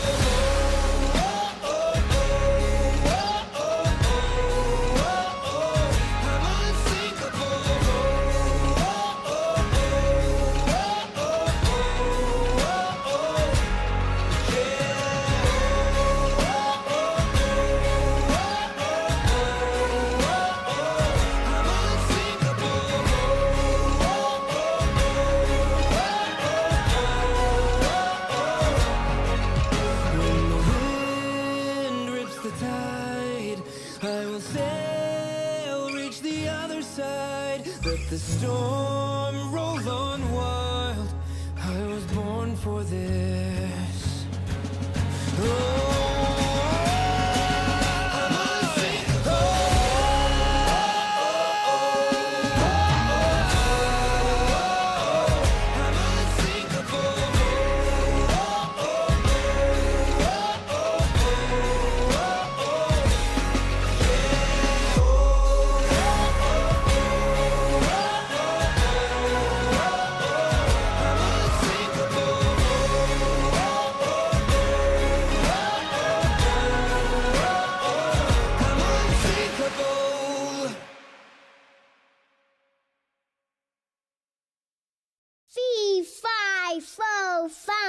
I smell the bones of an Englishman. Levi-o-hum, crossbone swords and a bottle of rum. Levi-o-hum, no rest for the lily-livered pirate scum. From the dawning of the day to the drowning of the sun, no rest for the lily-livered pirate scum. Salt on my tongue from the spray of the sea, drunk on the sun beating down on me, bound for a treasure that's never been seen, where dead men lay their bones. Blood on my hands from the pull of the rope, no wind in our sails so we have to row, and it's heave ho to the locker you'll go, where dead men lay their bones, where dead men lay their bones. Levi-o-hum, crossbone swords and a bottle of rum. Levi-o-hum, no rest for the lily-livered pirate scum. From the dawning of the day to the drowning of the sun, no rest for the lily-livered pirate scum. Shapes in the shadows wanna swallow us whole. The roar of the kraken tries to pull us below, so it's heave ho to the locker we'll go, where dead men lay their bones. Captain Jack throws another one back. He finishes a bottle while we're breaking our backs, so it's I cap until we give him the sack, where dead men lay their bones.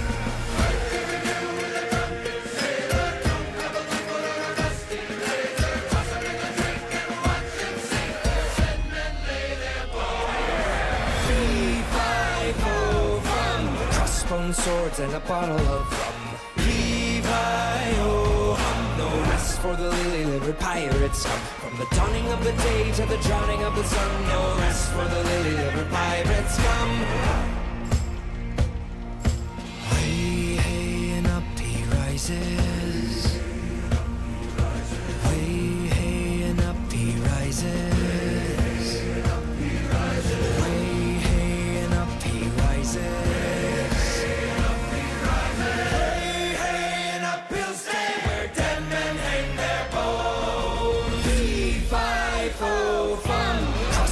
Swords and a bottle of rum. Levi-o-hum, no rest for the lily-livered pirate scum. From the dawning of the day to the drowning of the sun, no rest for the lily-livered pirate scum. Hoist the Jolly Roger!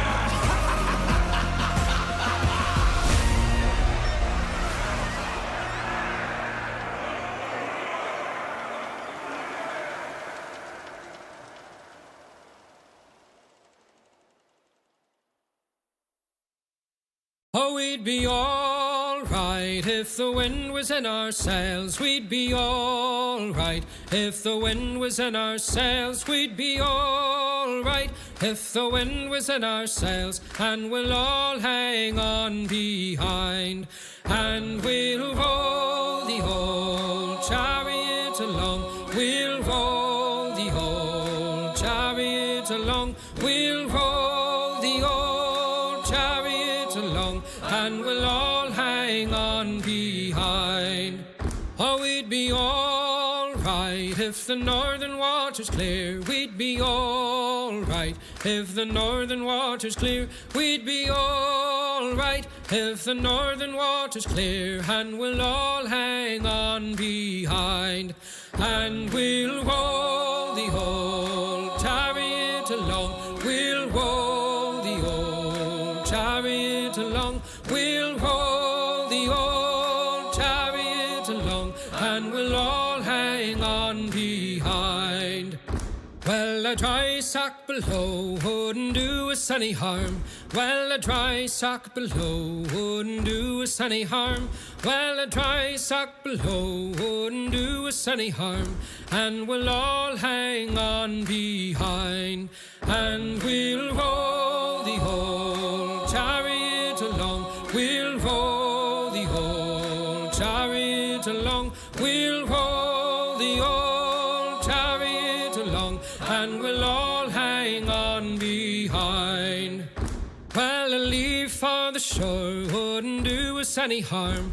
Well, a leave for the shore wouldn't do us any harm. Well, a leave for the shore wouldn't do us any harm, and we'll all hang on behind, and we'll roll the old chariot along. We'll roll the old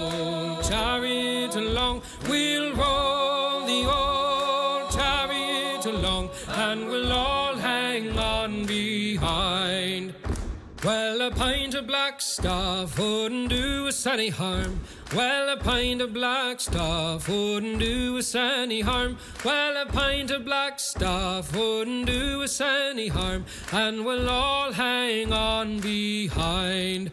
And we'll roll the old chariot along. We'll roll the old chariot along. We'll roll the old chariot along. And we'll all hang on behind. And we'll roll the old chariot along. We'll roll the old chariot along. We'll roll the old chariot along. And we'll all hang on behind.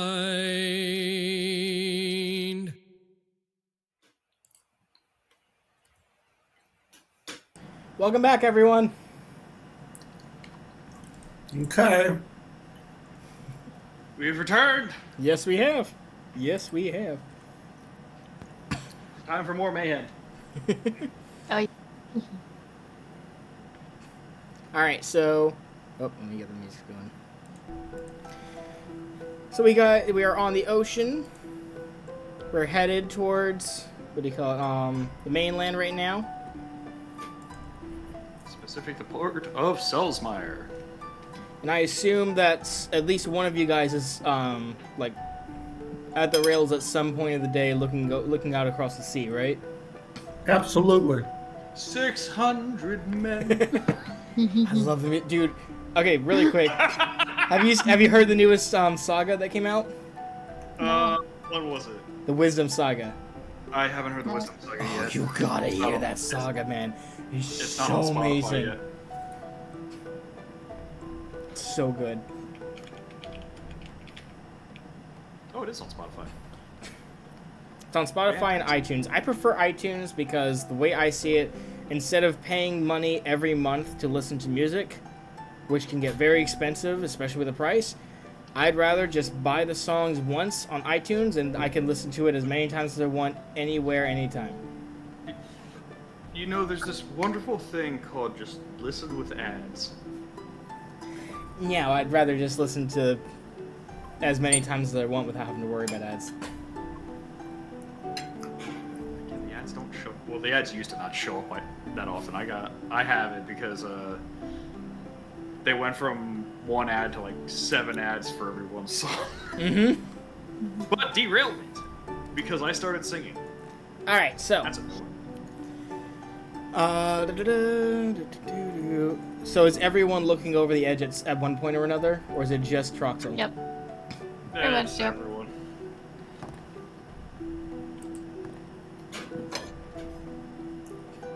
We're not gonna have We're not gonna have Sahagins again, are we? No. Again, the Sahuagins live deep in the water, so it was a very rare experience to have some of them show up on the surface. Let's see here, Troxel. As you look over over the horizon and all that kind of stuff, and you guys don't see this all at once. You see it over different periods of time. But Troxel, you are looking in the water and you see a giant snake. Ooh. I will announce that as I move away from the rail. It's not like near the ship. It's a decent area away, but you see the shadow of its movements going through the water. Giant snake, and I'll point, at least alert the sailors so that they know more about this than I do.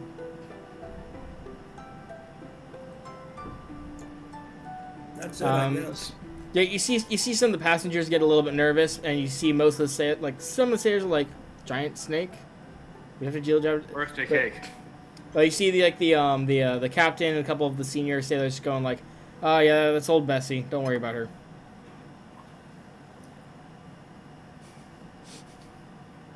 Do I see a birthday cake, large fries, or a chocolate shake after it? No. Damn. This isn't Fairly Odd Parents. Okay. Well, if they've seen it before, then it's no big deal. Yeah, they tell you that they had like 1 or 2 encounters with the snake, but it's not a sea serpent. It's just a large snake. So it mostly just leaves the boats alone. It just looks for prey in the water. So as long as no one gets knocked overboard, you're good. What's that? So? Sounds good to me. Smack.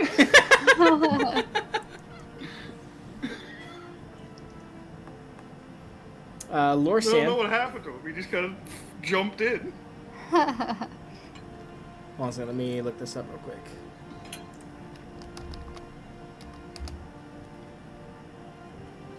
Okay, yeah. Lorsan, you look into the water and you see what looks like a seal. Okay. I mean, it's just an animal. I assume it's just playing in the waves or something. Yeah, it's kind of like swimming around. Kind of flips up on its belly as it's looking up at you. And then you blink and you're seeing a humanoid figure kind of waving at you before you blink again, and it's a seal again as it continues to swim. Ah, damn it.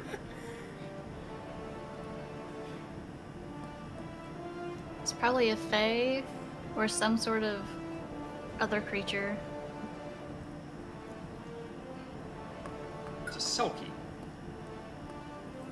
Not that I can tell you that, but it's a selkie. Well, as long as it's not bothering us, then I don't think Lorsan would pay attention to it. As soon as you turn around, you get splashed by water. Well, and it's a big enough splash where everyone sees it. He just something wrings in the out waves his don't clothes like angrily as he stops away.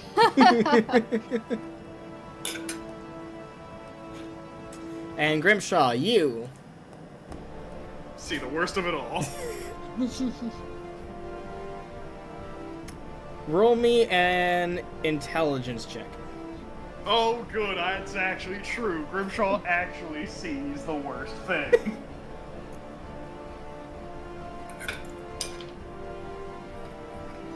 I rolled a 4.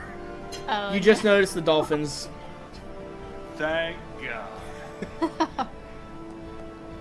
Let someone else deal with that heart attack today. You like noticing dolphins. Some of the other sailors are like, a lot of sailors believe that seeing dolphins brings good luck.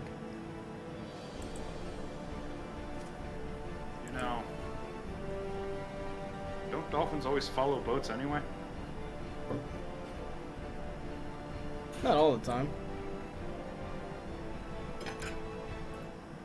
There's no such thing as luck. I was gonna say, buddy, if you have to rely on luck, I've got a tin hat I can tell you that'll protect you from brain trauma.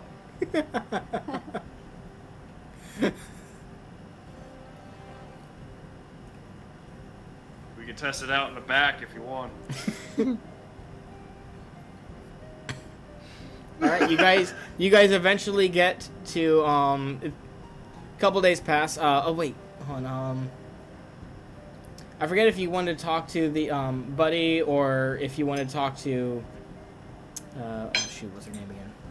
Well, Sail tray. Sealdre, yeah. You want to talk to either of them before hitting the before you reach. Just kind of like coast.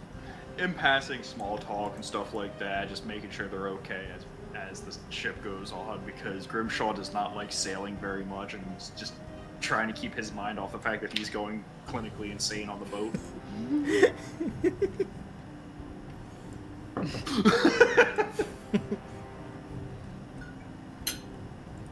It's like every day he talks a little bit more randomly and wildly. His hair slowly gets more unkempt. His eyes get shiftier as the boat stays on the water longer and longer. Alright, are you alright, Grimshaw? No! This is only a couple of day trip, isn't it? Dwarves don't float! Well, of course we don't. You're not a dwarf, you're a pig.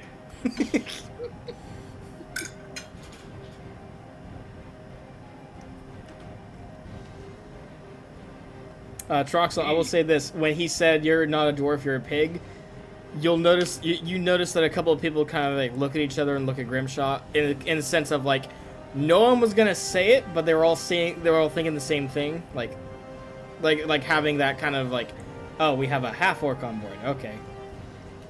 Got it. Oh, they weren't mad at me. They were mad at the fact that there was a half-orc on board. Not mad, just kind of like they're like, okay, racial profiling this person real quick. Got that. Moving on. I mean, Lorson doesn't really care what they think of him, so. Yeah, but it's still funny. Yeah, it is. Alright, so eventually you guys reach Selsmire.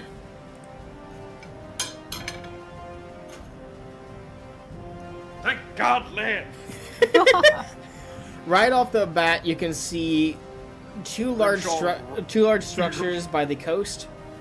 Let's see here. Let me get to them real quick. One of them appears to be the statue of what you guys are going to assume, based on how it's decorated, a statue of a deity. Given how it's decorated, you assume a deity of like oceans, possibly other things, but mainly oceans, you guess. Ah, yes, poolsided. And you also see a what looks like to be a monument. Let's see. Monument is essentially a cenotaph.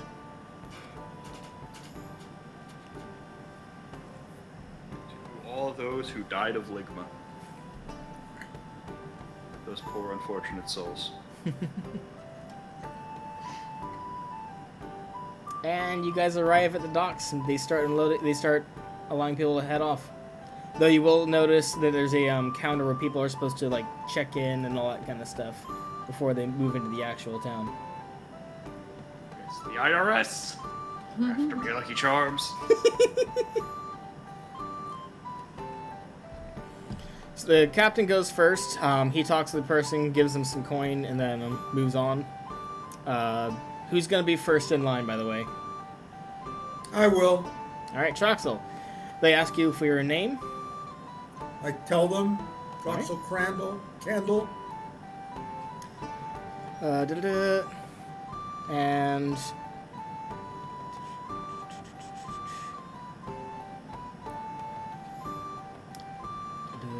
so there's a 2 copper piece fee for entering the city. And given you're a noble, they're waiving the into the country fee. Oh, good. There's a fee to get into the city and the country. Double taxes, yeah. Okay, I'll pay my 2 copper pieces. All right. Next. I guess I'll go next. They ask for your name. I'm leading my horse. Lorson Adabar. They write that down. They tell you the fee for entering the city is 2 copper pieces. The fee for entering the country is 2 silver pieces. Why is there a fee for entering the country? He's like, listen, ma'am, I'm just the worker bee here. Sorry, listen, man, I'm just the worker bee here. You want to ask questions, you talk to the nobility. She turns right to Trox. Why is that, man? You silver. Lorsan's with me. I'll pay her 2 silver pieces to enter the country. And by the way, I'm bringing my horse also. I forgot to mention that. All right, so he takes the silver from Troxel. 2 silvers. Yep. Is that right? Yep, 2 silver. Yeah. And I'll pay the 2 copper to enter the city. All right. Next. Guess it's gonna be me. Grimshaw. Grimshaw Honeystone. Thank you, sir. And now for the city fee and the country fee. I gotta go with the nobility on this one. I'd pay it. I want my fair share at this point. What are these taxes going for anyway? The roads aren't even that good. You haven't even seen the roads yet. He doesn't know that. Just complaining. The man just kind of smiles at you and says, "Welcome to Alverdan."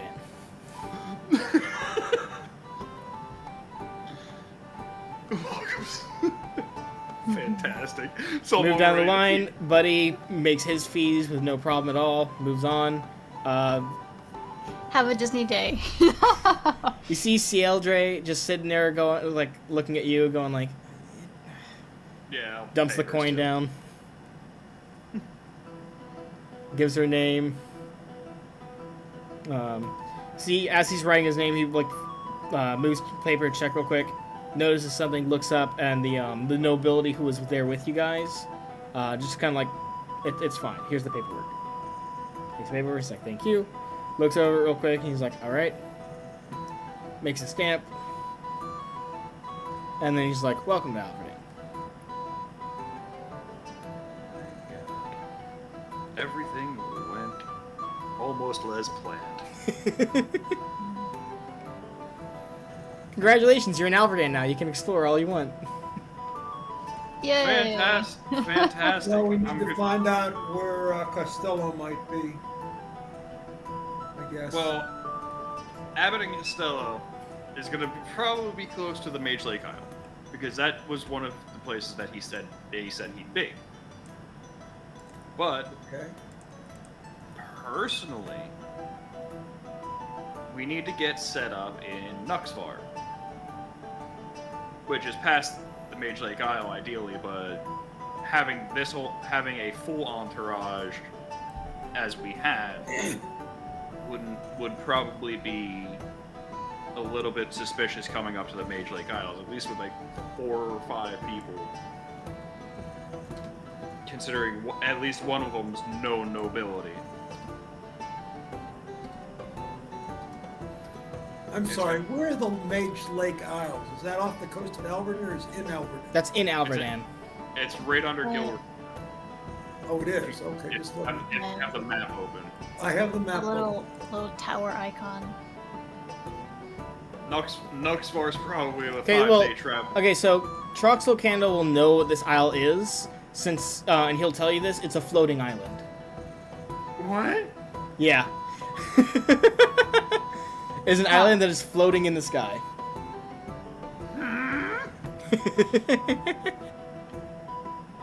So we probably can't reach it unless we get some sort of flying vessel or something. Eurylicus, grab the harpoon! Alright. I don't know if you saw this, but in one of his shorts, he does like a kind of like a what do you call it? A recap of all the episodes in a funny manner before the Underworld saga was released. And for that part, he was like they see an island sky, and then Odysseus and the crew realize that physics doesn't exist, and so they use anime logic to get their way up to the island. Fantastic. We're gonna do the same. Sounds about right. I have a levitate spell. I can memorize 2 levitate spells when we get there. So that should be enough to get in onto the Mage Island. At least give me a for 2 of us. Buddy just kind of like taps Grimshaw on the shoulder and goes like, perhaps you need a guide in this place, since I doubt you want to be talking about all this in public. Probably. Might need to find a better place to sit down and plan out, correct? Probably, yes. Also, I do recommend looking around the town for a bit to get a feel for this place. This is going to be one of the more nicer places before you start heading in. Placers. Gotcha. Well, you know a good tavern with some nice dark corners? It's second. Let me go to the rumor tab. Actually, do you know a weapon shop that sells magic items? Probably not here. He already asked that. Yeah, he already explained. You're gonna be very hard pressed to find any magical items. Okay, let me explain this to audience too. Magical items are going to be super expensive because in order to make magical items, you have to be of a high magical casting level, tier 8, if you want to be a permanent magical item. Then you have to have an item that's preferably in pristine condition. Then you need several days to several weeks, possibly even a month, depending on how powerful the magical item is. Then you need to factor in all the magical spells you're putting into it if you're doing more than just a +1 weapon or armor or whatever. So it's a very lengthy process that requires the entire day, every day, in order to perform the ritual. So it's even if they had a magic user who was of high enough level to do that, it's not going to be very often that they make a magical item. So it's not going to be in just random stores and shops everywhere you go. Magical items are not going to be that easily obtained. All right. How about this one, buddy? Do you know where a gnomish workshop is?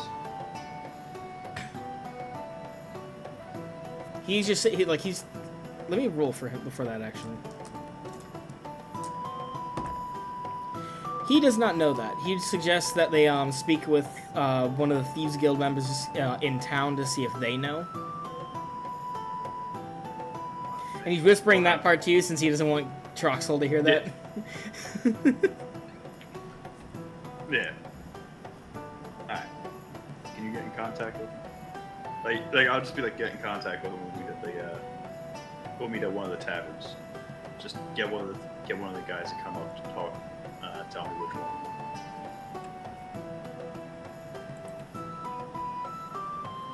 I just send him on his way to the thieves to parlay with the Thieves Guild for me.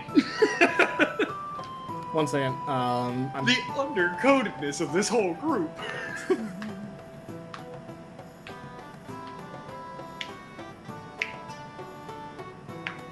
Oh, that one actually hurt.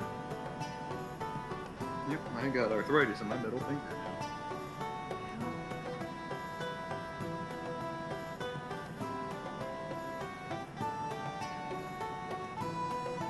Let's see here.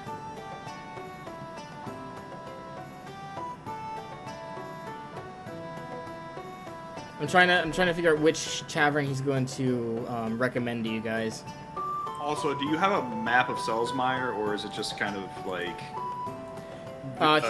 You guys have not been provided a map for that yet. You would want to go to the what do you call it? The general store. The cartographer for that.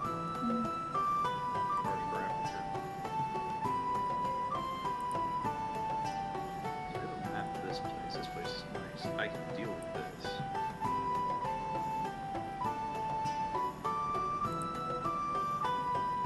I can also choose. He tells you if you want to go somewhere where people expect there to be shady dealings or like expect people to be talking in the backgrounds and no one bothers you, go to either the Crow's Nest or the Laughing Lord. Let's go to the Crow's Nest. Nice place that we can talk a little bit more freely. All right. He tells you that's going to be in the outskirts of the residential areas, so you'll be passing most of the city if you go that route. So you just basically have options to try and listen to rumors along the way, look around to see if there's any places of interest, that kind of thing. I'm gonna do all of that while simultaneously looking to see if there's any good shops for me to get a flintlock. Do you ask him about flintlocks or guns and all that? That's why I was looking for a gnomish workshop. Yeah, well, he'll get back to you on that. Yes.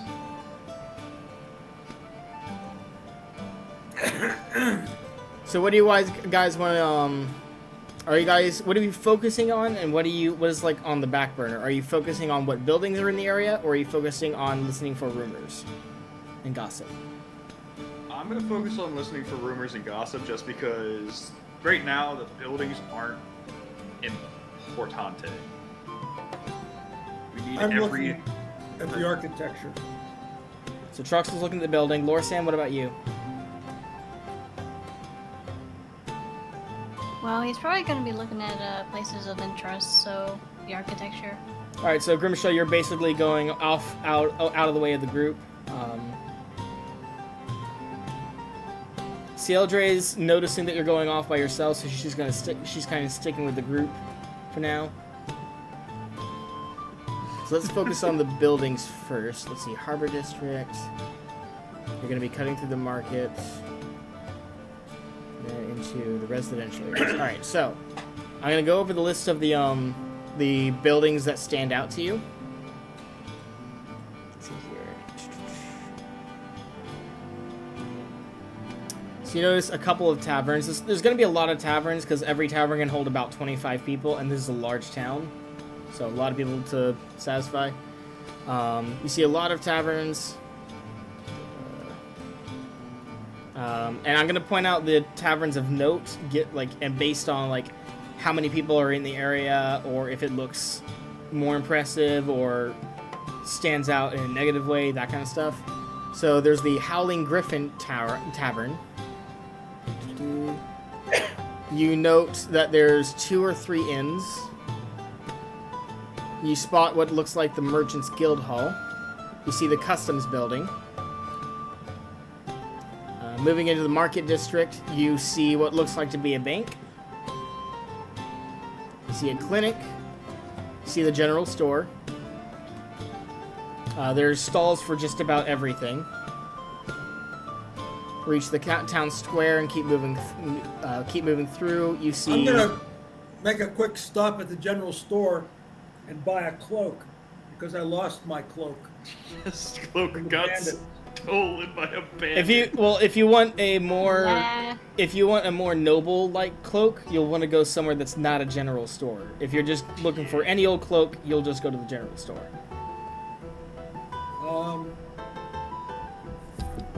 I don't know. It's a Yeah, tough they, choice. I guess I will still want to look like a noble, so I'll go to the noble store. All right. So He did not remember what Grimshaw has yelled at him for. This Oh, is I remember fantastic. it. That's what I was thinking of. Normal I still want to be a noble. And the other thing is that you remember the person bowed to me as I was getting off the ship. The other thing is I want to look for a temple of Els and Nara. what? I want to look for a temple of Els and Nara. Alzanara, gotcha. Elvenara. So continuing on, there's the Rusty Helm Tavern, the Moon Maiden Tavern. You guys are going through all the bars, and I'm literally just like, yes, rumor time. You see a longhouse, which is basically a place for people to gather and feast together during festivals, which there does seem to be a festival that's being put up right now. Oh no. You spot a barber.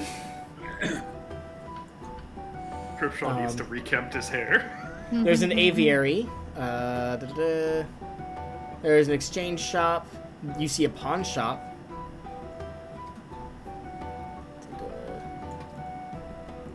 Skipping that quarter. Skipping that quarter. I see a rook shop. You see a temple.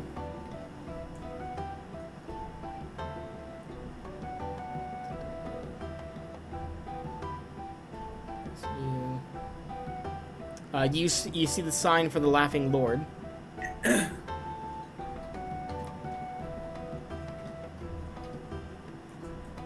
And then as you reach the outskirts, obviously this area is where all the lower funded populace are. So you're seeing less cottages and more shacks and huts and hovels and that kind of stuff. Shantytown. And there you find the crow's nest. Now, Grimshaw, since you're actively moving, let's see here. Make 2 intelligence rolls per district you move through. So that's 3. So 2, 4, 6. So roll 6 intelligence checks. They gotta be low, right? High. High? Mm-hmm. A better die for this? Because I know I have one. I know I used to have one that was good for high and one that was good for low. But let's just do both. 18, 18 and a 1.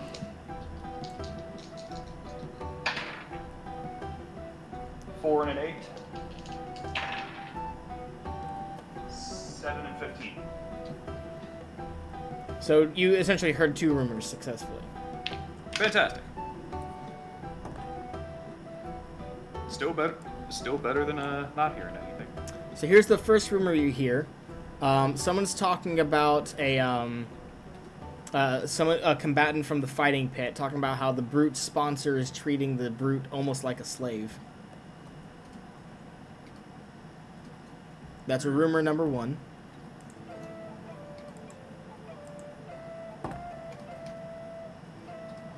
And rumor number 2. You hear about a wine vendor who's accepting from practically everyone, including known criminals. Accepting from everyone. What I don't does that understand by accepting. Yeah, what does that mean? I'm gonna need a little bit more clarification on that. They own a tavern, basically. So they kind of accept everyone into their tavern. Oh.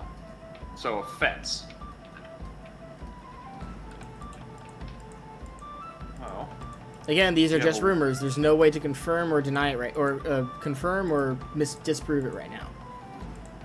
Okay. But the fighting pit one sounds intriguing. We'll have to go, and that actually both of them really sound intriguing to me. And I'm gonna stow that away in my pocket for right now, as I continue making my way down to a buddy at the Crow's Nest. Well, he's not. He's gonna meet up with you there, but he's going to be seeking out the Thieves Guild first, because that's what you asked him to Yes, that's what I asked him to do. do. Yeah. But I'm gonna go now, sit myself at the Crow's Nest, and just kind of listen in. Yeah. You guys reach Keep it the here, you guys reach the Crow's Nest now. Given that it's the outskirts, it's not like super upkeeping. It's not like it's not like pristine kind of stuff. It's better than most low-ranking taverns, but for the most part, it's it's not too impressive. You do notice, I will say, you do notice that there's kind of like a. It looks like there's a second room to the tavern, and that door is currently locked. Well, not locked. It's closed right now. There's several patrons in there. There's enough room for you guys to sit at a table. Unfortunately, because it's mostly packed, you'll have to share a table. We all arrive around the same time. Well, Again, I mean, every tavern can hold about 25 people, and there's a lot of people in a large town. No, I that get doesn't that. answer No, the question. Oh. that didn't. Did we arrive at around the same time? Because I know they went sightseeing, and I just kind of like walked. But I didn't know. Well, no, if they we didn't were really go arriving. sightseeing. They were going straight for their destination, just keeping an eye out for any buildings Well, of notice. I know that Lorson would want to replace the arrows that he lost, and also his cloak and his tinderbox. So I think he would want to buy his supplies before he goes to the Crow's Nest. Okay, Troxel, did you stay with Lorsan, or did you go ahead and I go did straight stay to... with Lorson. Okay, so yeah, I went Grimshaw, into I you're went into the general store to look at the cloaks, but I found them not to be high enough quality. all right. So Grimshaw, since you're at the tavern first, you can sit down with someone who has like a group that has one empty seat, or you can sit down at a table that has one person. Sit at the table with one person. Okay. Seem more interesting. We'll get back to you in a second. Lorsan and Troxel, you ask around for what do you call it, for Lorsan asks around for people who sell arrows, and they direct you over to a stall. Not even a shop. This is a stall they're directing you to, and Okay. So let me pull up the prices. Here it is, economy.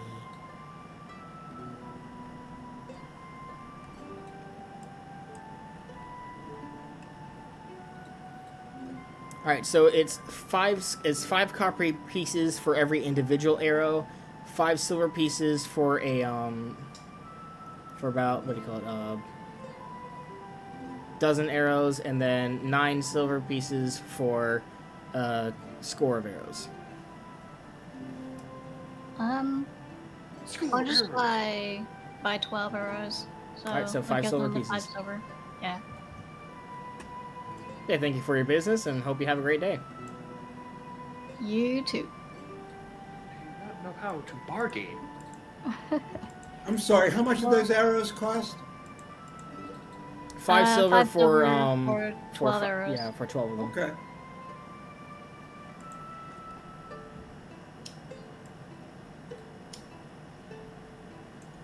Did you check the quality? Were they straight? It was average they- quality. Did Were they? they straight? Okay. Troxel, are you going to seek out a place until you find a suitable cloak that you want, or are you gonna wait? I'm waiting. All right. In that case, you guys head over to the tavern. Grimshaw, the person you are sitting down at looks to be a 23-year-old Arison human. They're dressed in what looks like what do you call it? Farmer's clothing. They have a satchel with them as well, and they're just kind of like sitting there with a drink. Oh, what are you drinking? Ale. It's not the best, but it's what I can afford right now. What, you can't make enough for a decent drink? He just kind of like grins. He just kind of like gives you a grin. Just goes, "Well, when you're trying to run away from a farm, it's not. It's helpful to be as cheap as possible, so you can lengthen the time away. But I'm getting close to the ends of my funds, anyways. So." Why are you running? He basically tells you he's a servile, or basically someone who can't. He basically can't afford rent for land. So basically, he's owned by the land unless he can find a way to pay it off. And since he can't pay it off, he's just ditching the place entirely.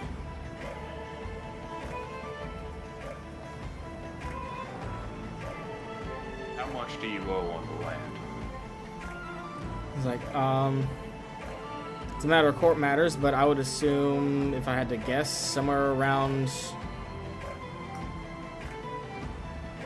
5 gold pieces minimum.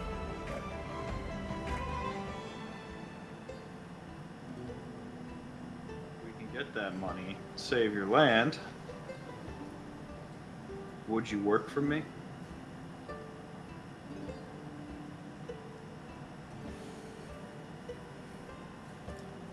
He kind of like looks up at you and says, "Listen, man, I don't know you.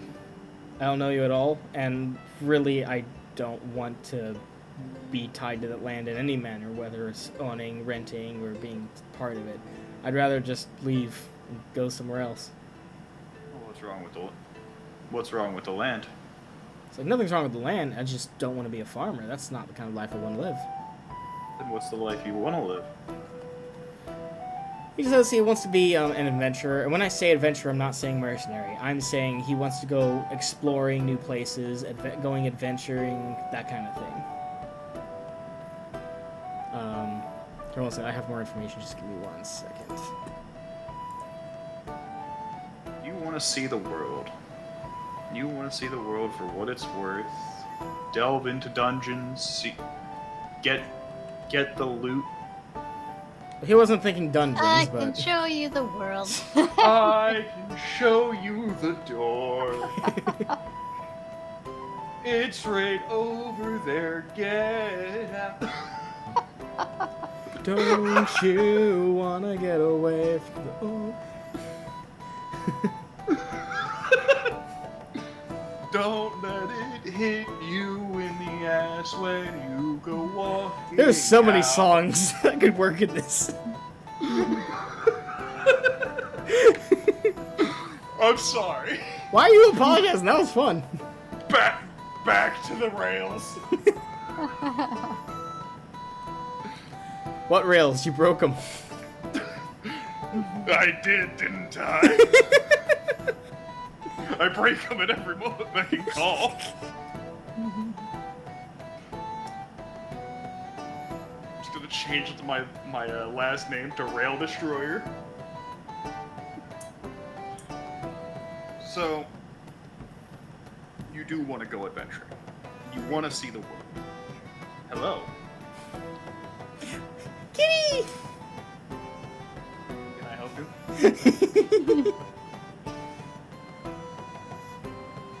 I like how he puts his paw on me, too. It's like, that's how he gets my attention now. He's like, hey, pay attention to me. No, so, from what I gather, you want to see the world. You want to know what it's like out there, and you want to do it without being a sellsword. But there's no money in that. And you're gonna need a lot of money to travel. Oh, I know. That's why I'm trying to find someone, but I don't know anything about you. And I'm not stupid enough to just sign up for any random person who walks up to me and says, hey, I can give you a job. So. I'm not asking you to be a sellsword. I'm not gonna ask you to be a farmer if that's what you don't want to do.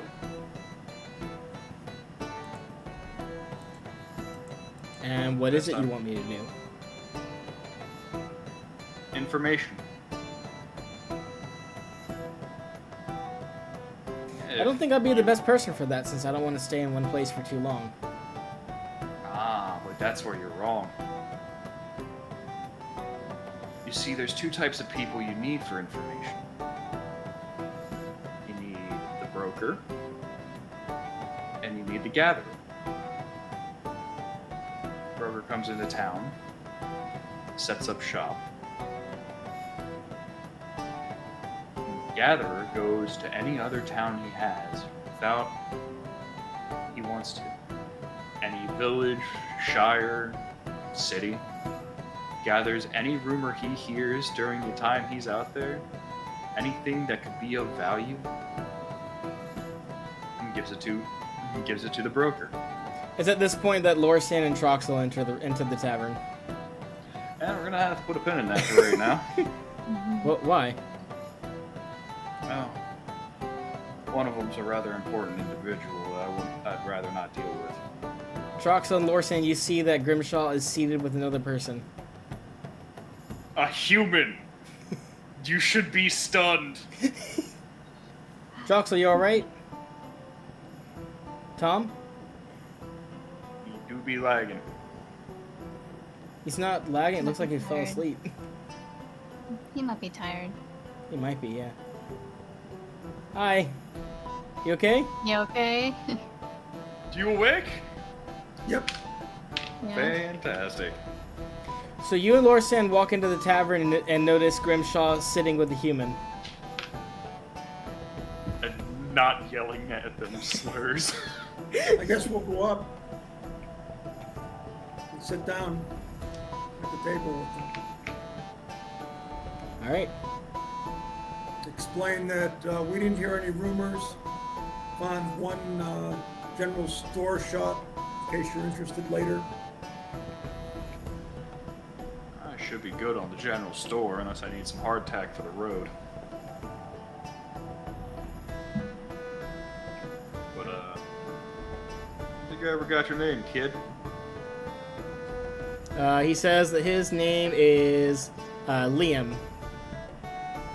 Liam. All right, Mr. Neeson. No, Liam, sir.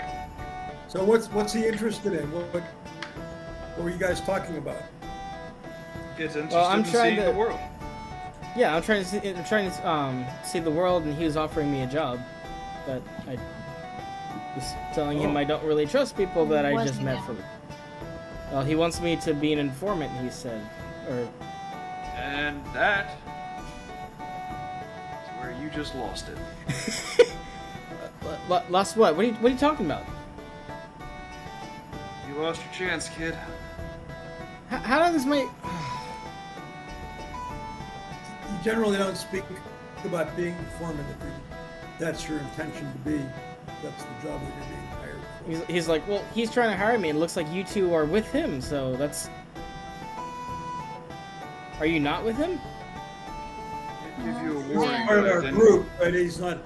We're not part of the informant network that he's putting up, trying to put together. There's one person in this group that was part of it, but the other one not so much. And I did warn you that there is one person walking in that I'd rather not deal with him knowing, because he could. I haven't really understood if he's gonna be cooperative or not. It's And true.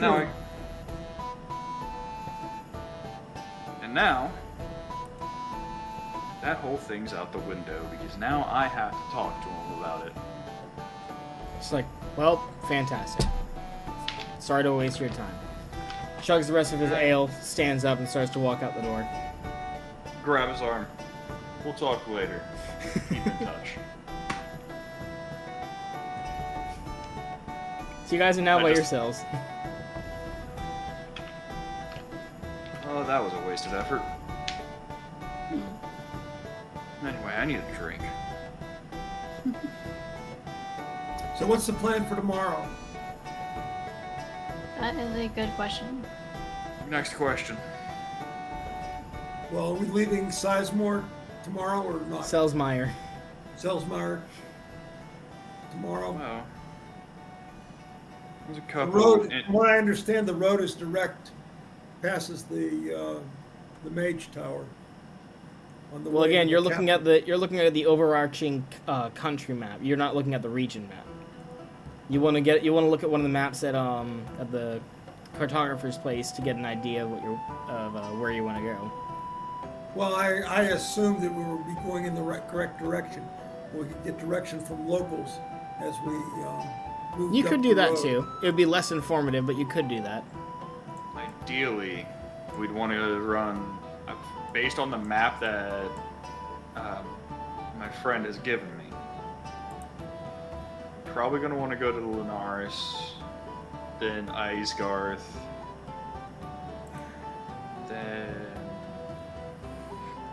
I can't read that one.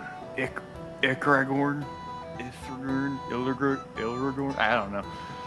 Where's it located? Yeah, where are you looking at? No, I think those are villages. So if you look at where Lunaris is, Selsmeyer and Lunaris, Yep. there's the road that goes west of them. There's the two towns right there. AYSJ. Yeah. So Isgarth, Oh, yeah. basically. Yeah, You that's got a bit more green. you got Asgarth, and then you got Ilragon or Ilragorn or Ilragorn. It's called Aragorn now. I'm calling it Aragorn. Ilragorn. This is why Grimshaw also doesn't remember anyone's names, because humans decide the weirdest names.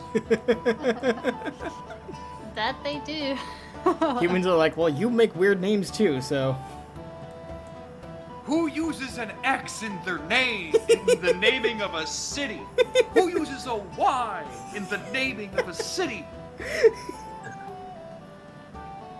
Who uses the letter G so much for all their names?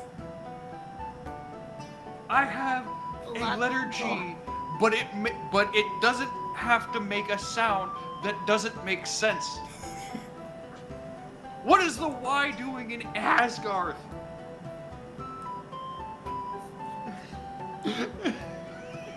Alright, so. Grimshaw's getting a Grimshaw drink. rants over. Grimshaw's getting a Grimshaw drink. definitely- Are you guys getting a drink, or are you guys just listening? Just listening for me. Just listening to Grimshaw rant about the naming convention of the human society. Alright, you got. Each of you can. If, oh. Well, I was gonna ask Grimshaw if he heard anything interesting, because he was in the tavern first before we got there, so... Not in the tavern. Just trying to recruit a few people in the tavern. Well, he can tell you as soon as he's done getting his drink, but in the meantime, you guys can go ahead and roll an intelligence check to see if you guys hear anything. Alright. A 2 on a 20-sided die. That is So, no. 16.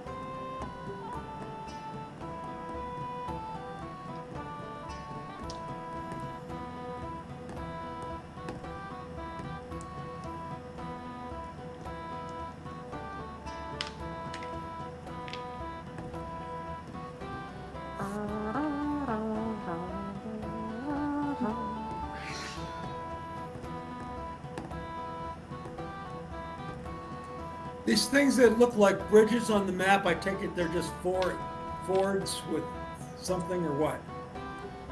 They might be bridges.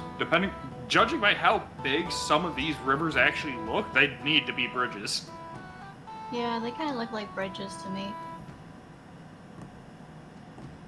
Okay. Also, don't forget that this is the, again, this isn't regional. Regional will be more zoomed in and more clear as to how big everything really is. So I'd assume that they'd only show, like, the major... This is only showing the major roads to and from. Like, there aren't any, like, small roads leading to, like, even smaller towns and stuff like that. Yeah, exactly. So, like, you're seeing all the cities, towns, and villages, but you're not seeing all the hamlets. And all these roads are dirt roads. None of them are paved or anything. They're just roads that go to places. Why do you assume that? Well, that's what I was asking. Well, I'd assume the main roads and the absolute main trade road are all going to be paved in some way, shape, or form. And then once you get off the O's, so all the roads you see on the map are going to be paved, have bridges and everything. And then when we get into like when we go to look for certain hamlets and stuff like that, we'll then find your. Well, like the road from Selsmire all the way to the like through Lunaris and then Redwick and so forth, reaching the Red Road as well as the Red Road will all be paved. All the other lined areas are probably going to be a mixture of dirt and gravel, possibly cobblestone. That kind of thing. Okay. So it's mostly cobblestone roads, basically, that we look at with this map. So, judging from that, I still want to take that southern route because we'll be able to replenish our stocks if anything bad happens on said road. Because again, that's a long ass trip we're going to be doing. I'm sorry, which trip is that? Anywhere we go at this point, but we got to make it to Nuxvar. Yeah, Alberdan's a pretty large country, so. Or Nuxar. We're going to Pixar. So, I'm sorry, where is Nuxar, just for general interest? Nuxvar is almost dead center of the, not dead center, I but see it's, it. yeah, I see it, Nuxar, right, okay. Yeah, there you go. But wouldn't we go north first to try and find the Mage Lake Isle, and then take the Red Road to Nuxvar? As opposed to going on the southern road and then going north to Nuxvar, and then coming back to the Mage Tower? I recommend waiting until you talk to the civilians to see what you can learn about the surrounding areas before making an official plan. Okay, and I'm sorry, time of year again is? It's like midsummer. You're getting closer to the end of summer. So perfect, the best of times then. So, the only reason I planned that way is because I figure if we take a main trade route, so from Selsmire to the Red Road towards Gilgamesh. Stop it, dude. It's gonna be hard to keep track of everything if you keep changing everything's names. It's one of those things, like, my brain just stutters every time I try and read one of the names on here. I hope you're happy. I'm not stuttering, my brain is at this point. But you knew exactly what I was talking about. Yes.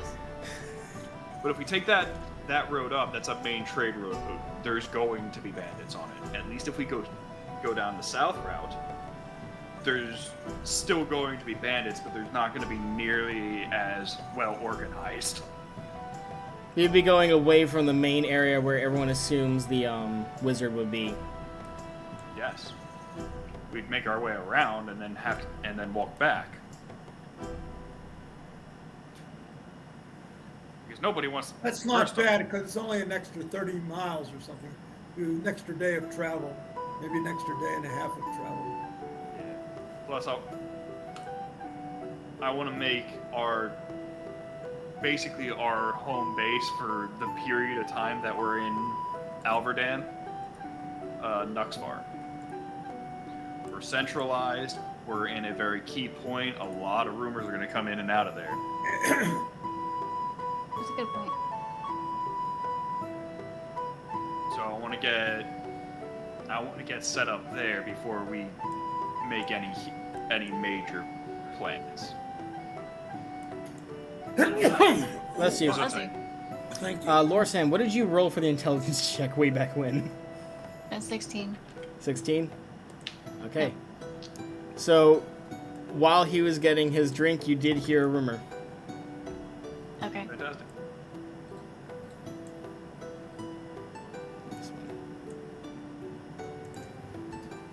So the rumor is that there is a wine vendor who's astonishingly more successful than the others are.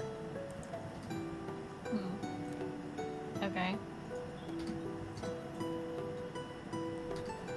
Astonishingly more successful. Grimshaw, what drink did you order, by the way? I'm assuming they didn't have the family mead on tap. They don't have any they don't have any good shit, but I know. also, they have So sad. they have some beer, they have some wine. They don't have anything like they have some ale, beer, and wine. They don't have anything strong. Give me 3 ales.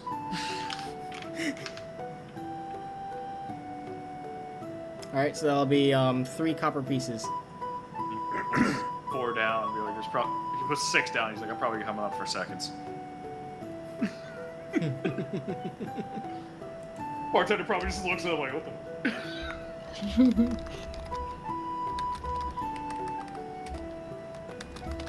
By the way, one's probably already gone by the time he gets to the table.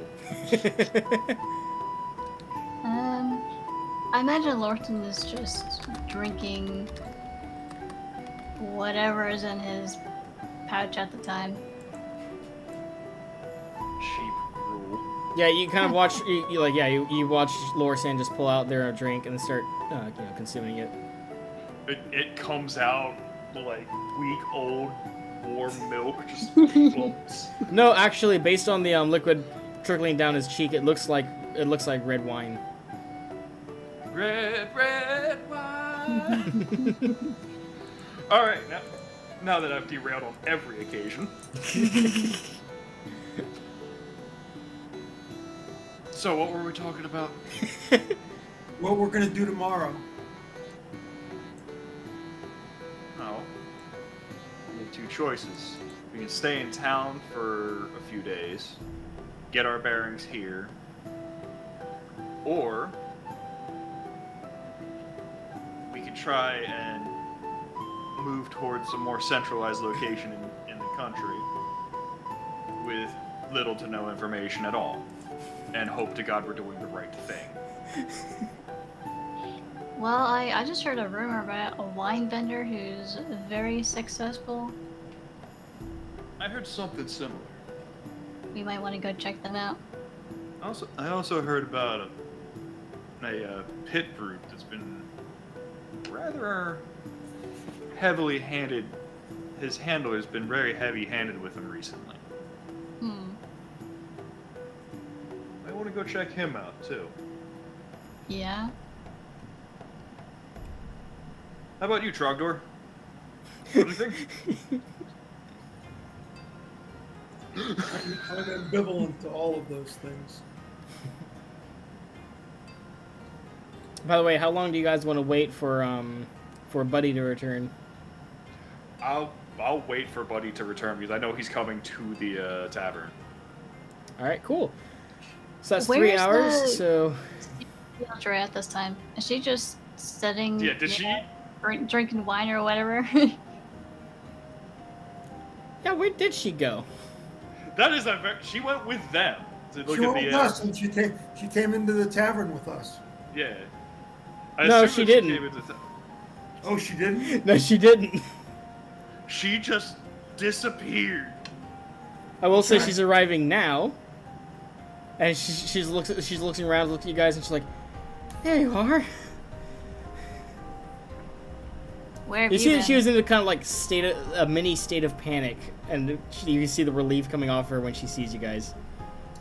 How did we lose you? What's wrong, She sweetheart? says that she was looking around the general store that you guys walked into, but when she looked around, you guys weren't there anymore. Dipped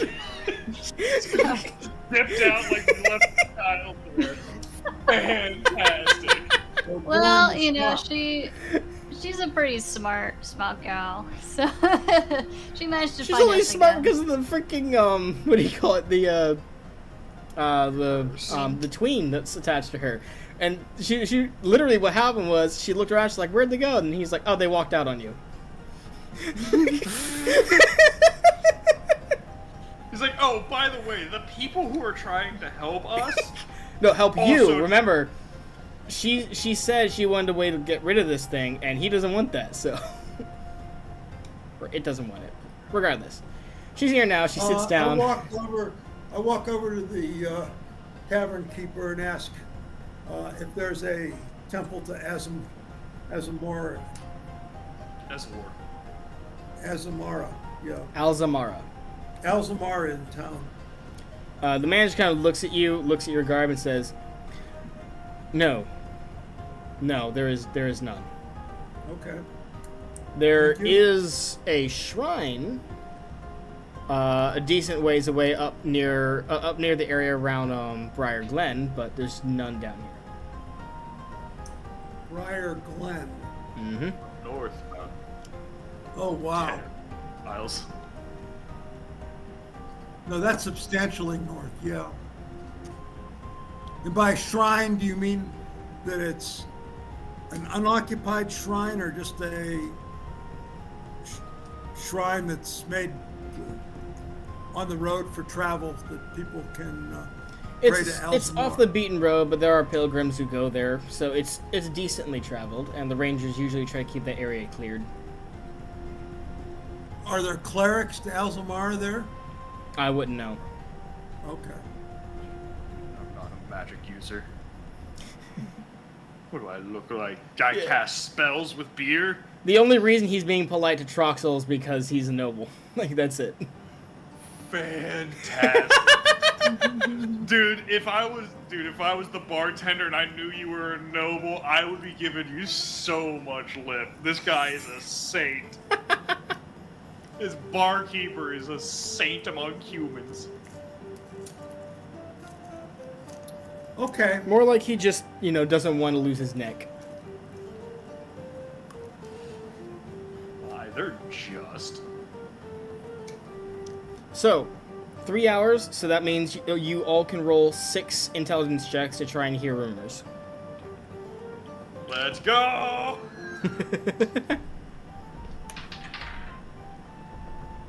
Alright, I got one because I rolled a 17.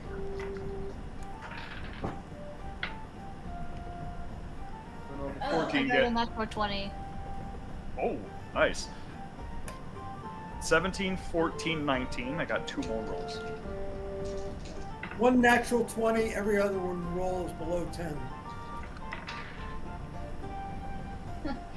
The other two were 9s. 17, 19, 14, 11, and another 19. Alright, so that's Grimshaw, 6 rumors you got. Despite Grimshaw being drunk, Grimshaw was listening. No, Grimshaw's not drunk. It takes more than a few ales to knock out a dwarf. I know. Alright, It so takes a lot more. rumor number 1. out of 6. You overheard a conversation, and by the way, if you want to sacrifice one of your rumors, you can interrupt the people who are talking to ask more information. But that would be, if you want to talk to someone, then that removes 1 out of your 6 rumors that you hear. So the first rumor you hear is that there's, it's said that on certain nights there's a ghostly howling from the Howling Griffin Tavern. Convenient. They actually have a griffin in the basement. Wow, their ale is spiked. Okay. So rumor number 2. It's said that there's a bard who attempted to contact the nobles not once, not twice, but 3 separate occasions. I knew a bard once. Man, was she weird. I'm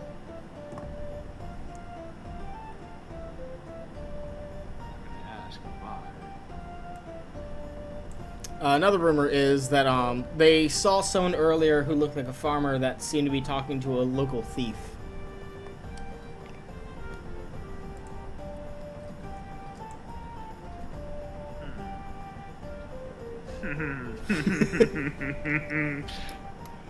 Oh. Rumor number 4.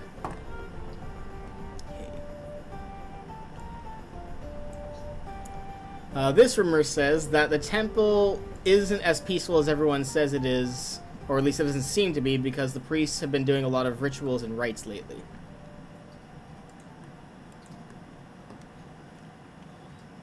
Temple. It's the temple. The temple to placate the people. The temple chosen specifically to placate the people. People's temple. I know what you did there. Just for general interest, who's the temple to? Are you interrupting? Are you interrupting the conversation to ask about it? No. You don't know then. You assume it's part of. You assume they're gods to some of the human pantheon.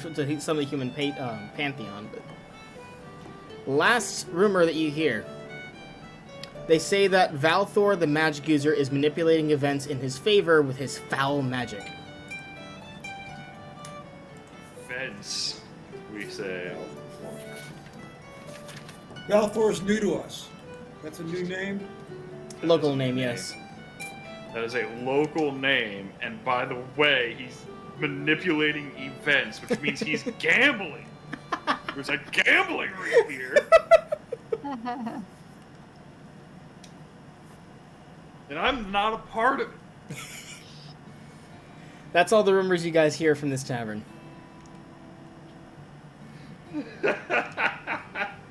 Alright. Well, rumors and gossip. Rumors and gossip. Gotta love it. It's up to I'd you to like filter to, out which ones are rumors and which ones are The gossip. only rumor that I'm interested in, well, I'd like more about. Troxel, you're lagging a bit. Like to know. I'm lagging. Yeah, there. The person I'd like to know more about the bard. What the bard wanted to talk to the nobles about. Well, that group then- has already left at this point, so you can't talk to okay. them about it. Yeah, I guess as they start to leave, I'd like to go and talk to them about it. They're already gone. The group who we is are- mentioning the rumor is already gone by this point. Remember, this is Okay, the got it, passage got of it, got it. 3 Okay. hours past, so people are Got it. coming and going. Okay, got it. Yeah, we kind of sat in the bar for a very long time. Like, the bartender is just sitting, watching me chug drinks after drink. I mean, it seems like the rumor we have the most information about right now is the one with the wine vendor. We have the wine vendor. There's a lot of really interesting rumors in this town, though. A lot of it saying that there is quite the amount of disquiet in this town in general. Well, it's also a very busy port town with a lot of trade, so it's not really going to be quiet. Disquiet does not mean just loud. It literally means that people are upset about something.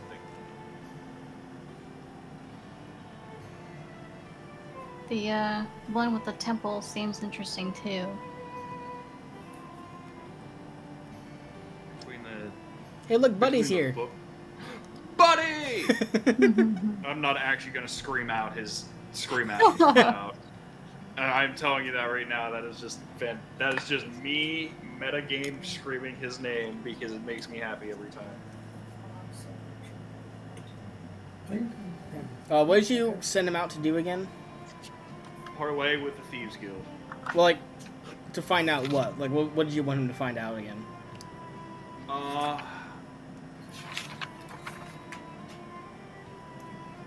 We needed a guide and like the general lay of the land of everything for Saltspire. No, that wasn't it. Saltspire. You were asking for something else in particular. I know, but my brain is not doing. Oh, the Gnomish Workshop. That's it.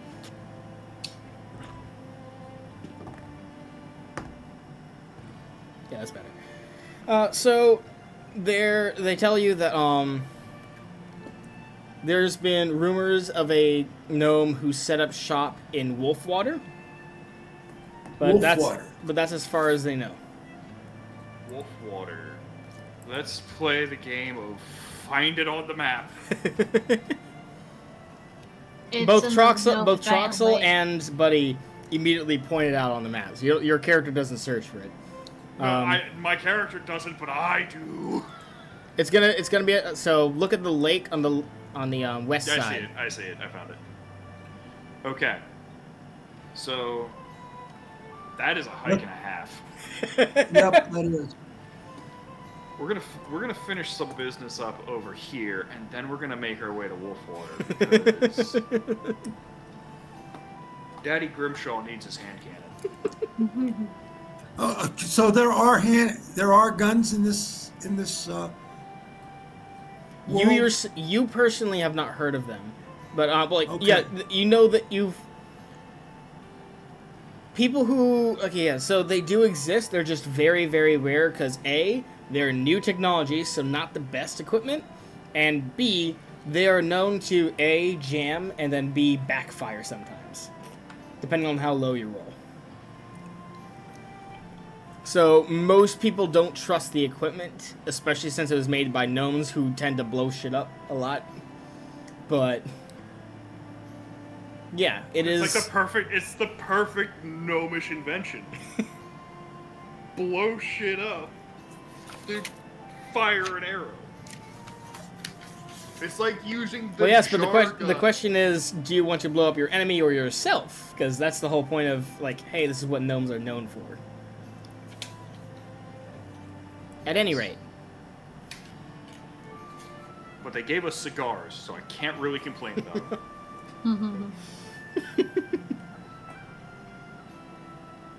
Still have most of a box of cigars left. Haven't had to buy one yet.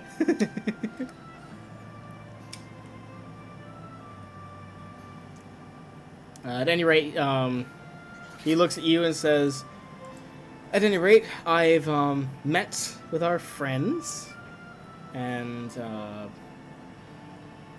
they're waiting to hear from you as to when you want to meet.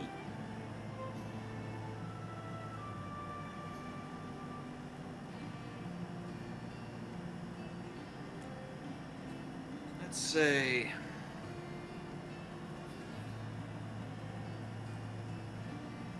tomorrow after dusk. All right. They can give me they can send me a location. Sounds good. I'm gonna get myself a drink before heading out again. I flip him the 2 copper so he can get himself a drink. Snatches it out of the air with precision, just like, thank you. Goes over to get himself a drink. Or 2.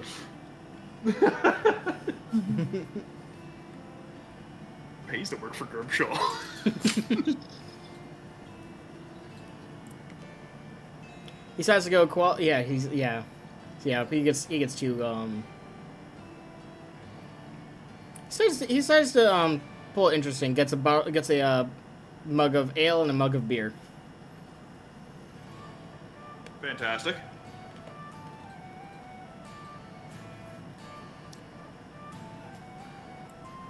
All right. So what do you guys do now? Well, considering it's probably a little bit into the night, I'm gonna go see if I can find that pit fighter. Yeah, I'm Have kind of some curious dinner about and then that go to too. bed. Okay, one person at a time. Lorsian, you were first. Well, Grimshaw mentioned wanting to check out the room with the pit fighters, so I want to tag along. That sounds interesting, so. And Troxel. Dinner and bed. So where are you going for bed? Does this tavern have a room to rent? Taverns are not inns. Okay, I'll ask the tavern what's the nearest reasonable inn. He tells you that most of the inns are in the harbor section. There's one inn that's in one of the residential areas. But looking at your stat, he's like, if you're of nobility, you will want to go to the Portwell House. Oh, the Portwell House? Yes, I'll go to the Portwell House. Okay. Tell Grimshaw and Lorsan that I'm going to the Portwell House.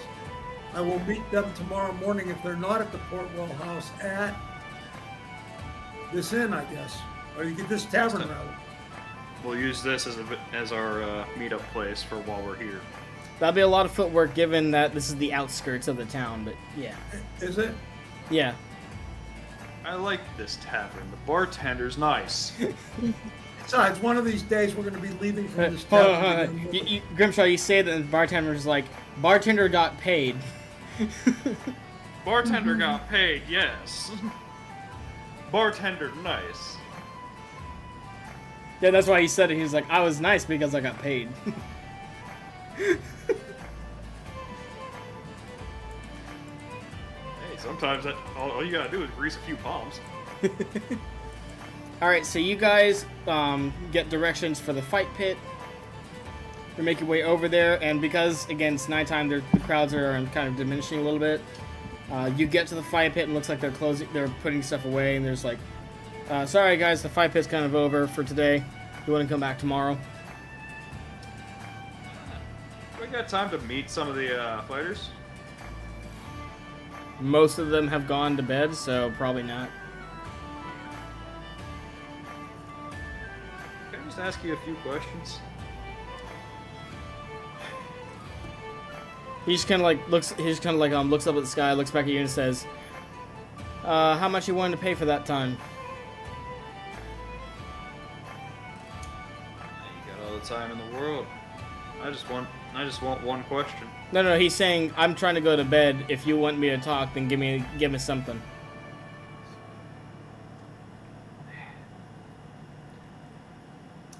I came all this way to see my favorite fighter. I swear he's been called the Brute around here. You know when he's fighting next?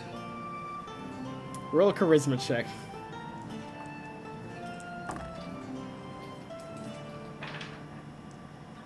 $85. God, you dwarves are stubborn. Okay, look, I don't know where he sleeps, but I do know his schedule. I can tell you when he's free. Thank you, boss. Gives you the time and says, "All right, if you're not going to press me for more, I'm gonna go ahead and head to my home."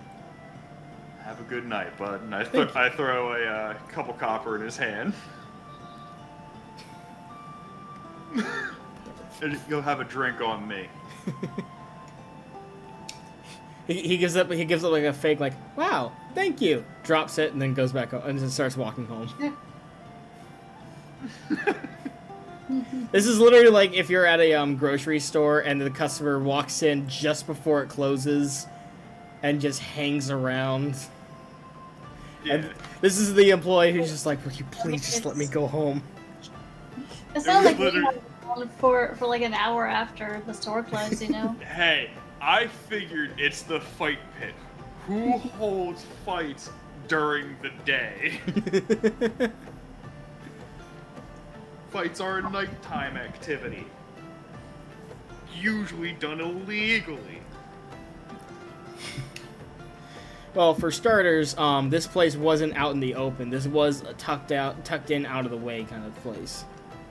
Number two, this is in the outskirts, and number three, not everyone's nocturnal. Not everyone can stay awake at night, so regardless. No, that was my whole thinking of it. I'm not gonna change your mind on this. It was just like I was assuming that fights were done at night. Also depends on the legality of things. Like, this is medieval times, not modern day. Yeah, they wouldn't. Again, when you say pit, it connotates a more or less illegal activity. When you say, I say pit, it's really a fighting ring kind of thing. Yeah, like a ring or a coliseum. That's what usually I connotate as like, yes, let's go to the fighting ring. Have you seen the Sherlock Holmes movie with Robert Downey Jr. as the cast? Yes. So that's basically what you're looking for. That fighting ring when he No, you mean that super illegal boxing ring that he joined to test out if he could whoop someone's ass? Yes, I remember that. I didn't realize that was illegal. Whatever. That was an illegal one. Okay. Look, there's only so much that I can successfully research before I hit something that I don't know. A lot of those fight clubs were massively illegal. I'll keep that in mind in the future. But again, I'm doing so much research that I can't. I can't keep up with it too much. Yeah, I know. I'm not. That's why I said I'm not going to bother you about it. It's just like, yes, fighting at night. Yes. So where do you guys go to sleep? We're gonna find a nice barn for Hogman. A nice bar? A bar?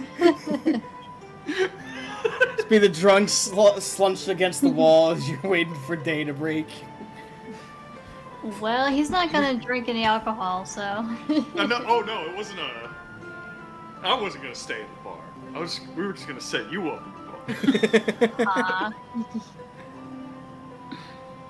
No, at this point, Grimshaw's like joking with this. He never like. At this point, he's like, Lorsand's been the most loyal person to him. So he's just like, you know what? I may make these jokes, but he's never sleeping in a bar. So okay, so seriously though, where are you sleeping? Probably not the Portwell house. That place is expensive. Probably the ends. Yeah, let's just find a Tuckahoe Inn. All right, so Fun fact: there is a place there's a city near me called Tuckahoe, and the first thing you see when you go into Tuckahoe is a place actually called the Tuckahoe Inn. That's interesting. There are 3 inns. There's the Restful Respite, the Quiet Quarters, and the Golden Hearth, and they're all full. Hold on, can you repeat? It doesn't matter; they're all full. Again, they get a lot of trade in this city, so there's a lot of people coming in and out. Well, are there any people's homes that are willing to take into travelers for the night? Yes, that's usually how most people would stay in towns in medieval times. It's called being a hobo. Actually, that is accurate. Holy crap. No, that's fully accurate. That's hoboism. You want us to be hobos. No, I am fully content with actually sleeping in a barn for right now to save a few bucks. Well, sleeping in someone's home is free. The form of payment is they ask for news from out of town. I don't have much news from out of town other than that one. Hey, there was a raid on the island that I was just at. Yeah. That's not good news. It's not good news, but it's news. Yeah, I guess. You want to go tell someone some bad news? Let's go tell someone some bad news. Yep, let's do it. Lotion doesn't care. I don't think Grimshaw actually cares either. It's just, It's time to tell people bad news. Burr. All right, so next we're gonna day. So, Yeah. Troxel, you arrive at the Portwell house. Get a room. Get a room. Do you want to Introduce go ahead and give them? myself. Do you want to go ahead and give them your letter? Oh, yes, absolutely. Letter of introduction. Pretty much, Yeah. yeah. They go ahead and read the letter. They shake your hand, say, "Nice to meet you, Troxel. Thank you for your assistance over on the island."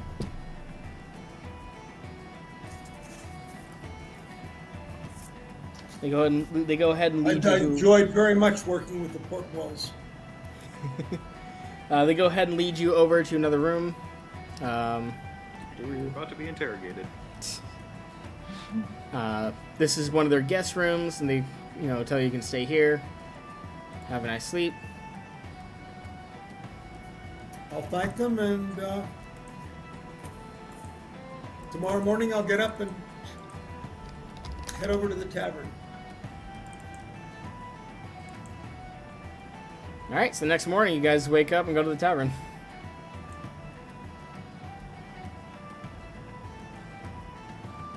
Time for breakfast at Tiffany's. Alright, so I'm assuming Buddy is probably at the tavern as well.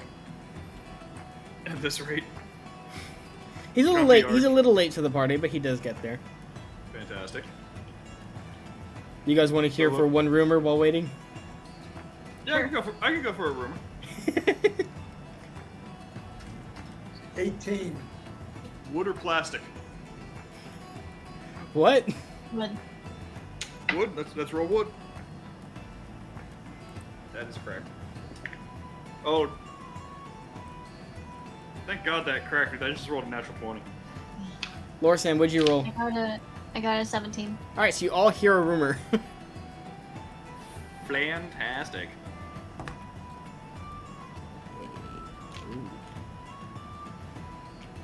That we can press for more information for. You hear a rumor about someone who's been hanging around this tavern. A farmer who ran from the farm, and they're hoping that he doesn't get caught by the authorities.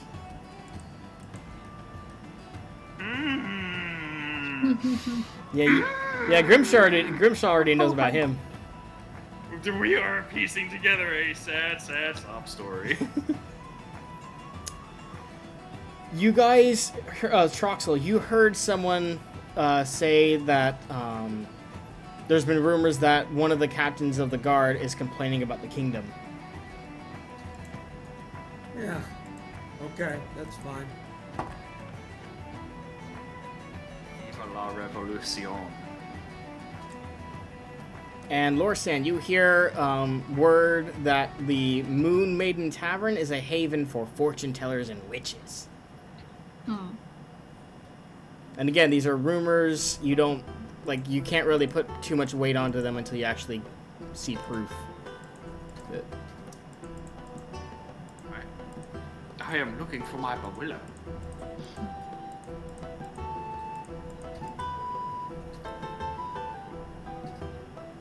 Those are your 3 rumors of the morning. Good. I've gotten the same rumor twice. How unfortunate. Well, no, the first rumor you got regarding him is that the farmer character was talking to a local thief. This new one is information that you already knew. Yeah. So my natural 20 went to waste. Got it. I can roll again for you. No, it's cool. No, you're good. No, yeah, no, here that's cool. Here we go. No, that. I'm not making your natural 20 give you information you already knew.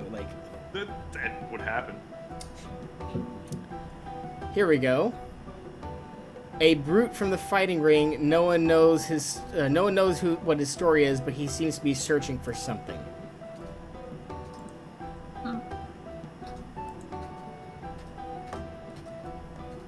Brute from the fighting ring. Oh. So his handler's a jerk, and he's looking for something. or someone.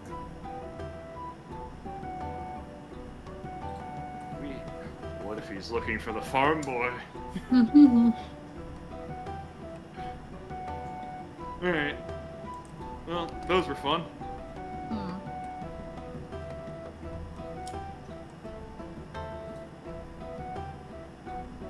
So, what's everyone eating for breakfast?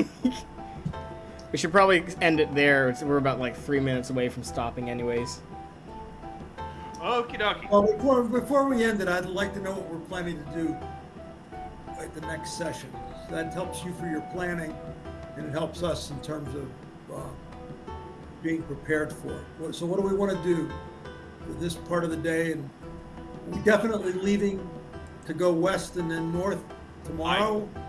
I think we need to prepare more, personally. I do not think I don't that if understand what preparation there is. Explain. we need to know more of the lay of the land, so we need to talk. I think we need to talk to the people that we kind of know. So I have to stay for at least another day. Okay. That's literally it. I have to stay for at least another day to talk to my people.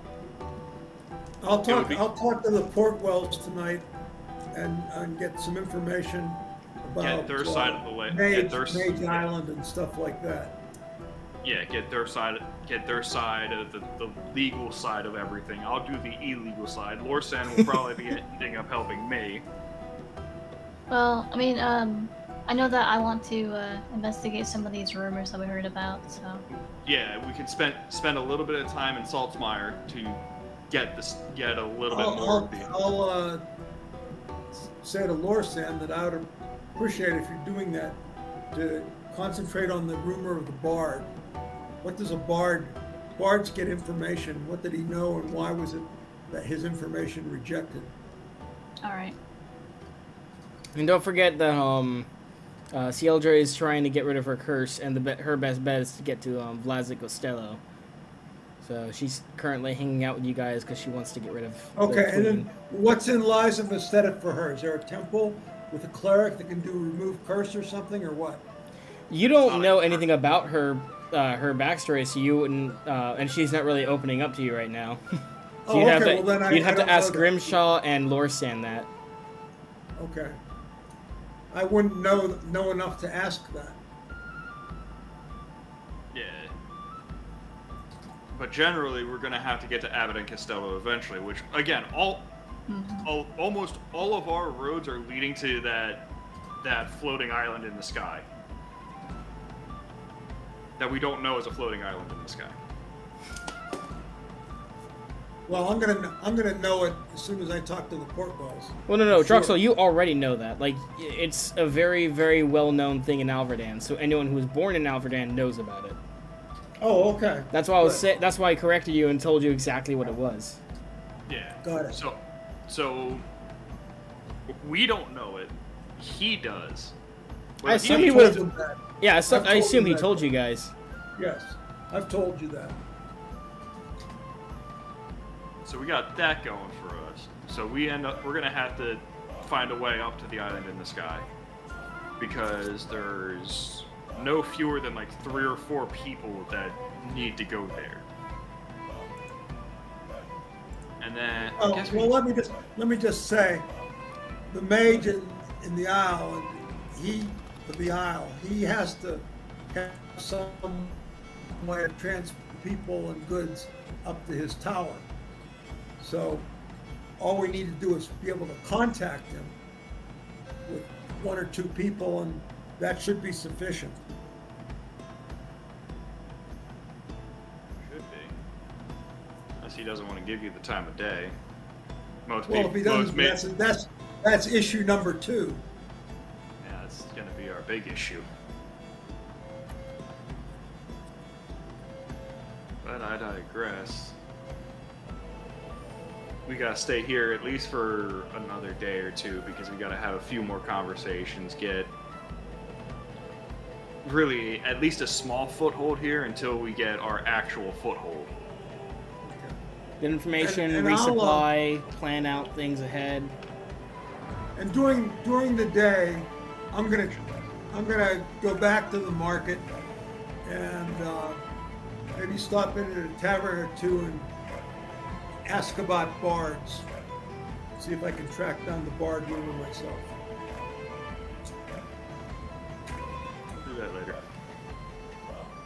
We are ending the session now. Okay. Yeah, we're in Putting talking up- mode. We can just talk about anything at this point until 10 o'clock. Well, Speaking of Yeah. which, what do you call A it? So completely non-violent sessions. the next session is Yeah. going to be on the 14th of September. I do want to point out, both you guys and the audience, it is my hope to try and have like a Halloween themed session. I don't know if you guys want that to be in the main campaign or if you want it to be a one shot. I'm thinking one shot. But regardless, I didn't know if you wanted to, if you're okay with it, if it falls on like well, no, I want to avoid doing any sessions on Halloween itself. But if it's around Halloween, would you guys be okay hosting the session then, or? That's fine. I prefer if you could make it into the main group, if that's not too difficult. But If it could be part like rolled into the main story, that would be Yeah. hilarious. that'll work. I could All probably of us make wake that up from a happen. terrible nightmare. One way or one way or another, I can make that happen. Listen, we've used that cop out before, and no, we're actually pretty good for. I think we're pretty good for Halloween.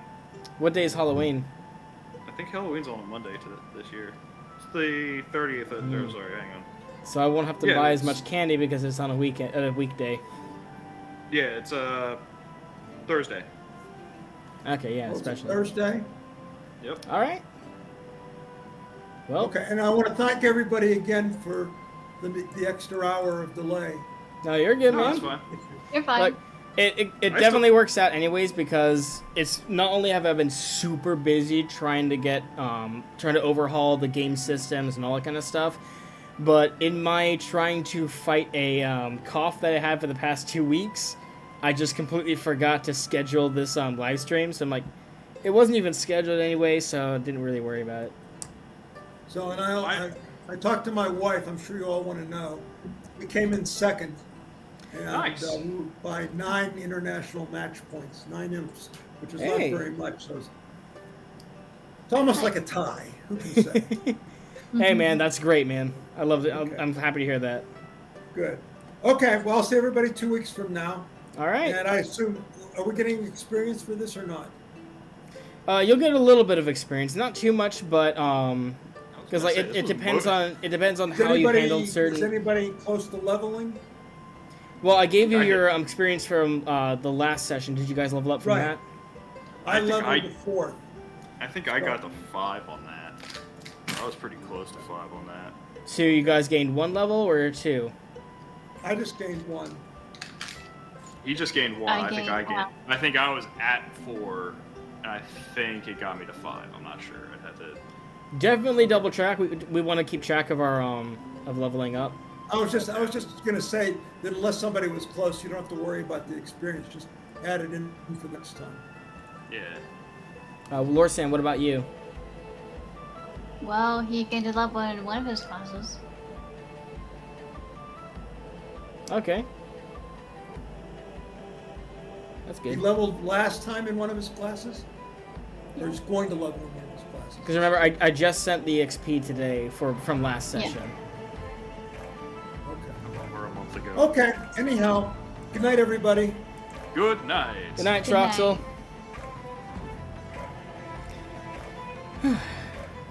All right, so That was fun. we're getting a little bit of momentum going, slowing down just a little bit with all the talking, and I apologize about that, players, but you can't have action everywhere you go, and we will be having more action. It was a complete expositionary game. Yeah. There was no extortion. There was no blood.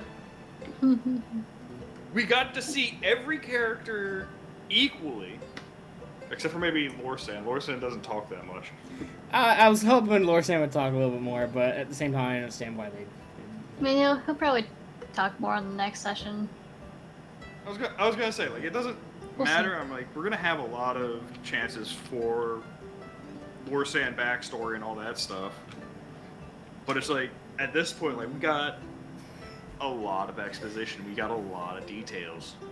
Grimshaw, Yes. I'm gonna say this just for the lulz, but the morning after you guys wake up, as you're heading to the tavern, you see Lorsan pull out of their patch a literal caramel apple. And neither of you know what caramel is as Lorsan just takes a bite out of it. Something sweet, that's all I know. Don't ask where I got it from. They're the Feywild!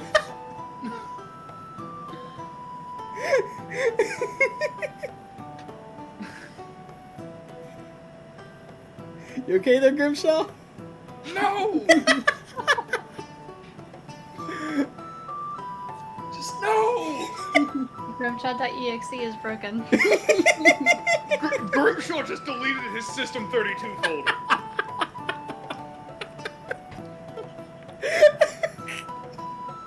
You're welcome. I have been working on shorts, by the way. My goal is to build up the shorts for a while until there's a good amount of them, then start pumping them all out.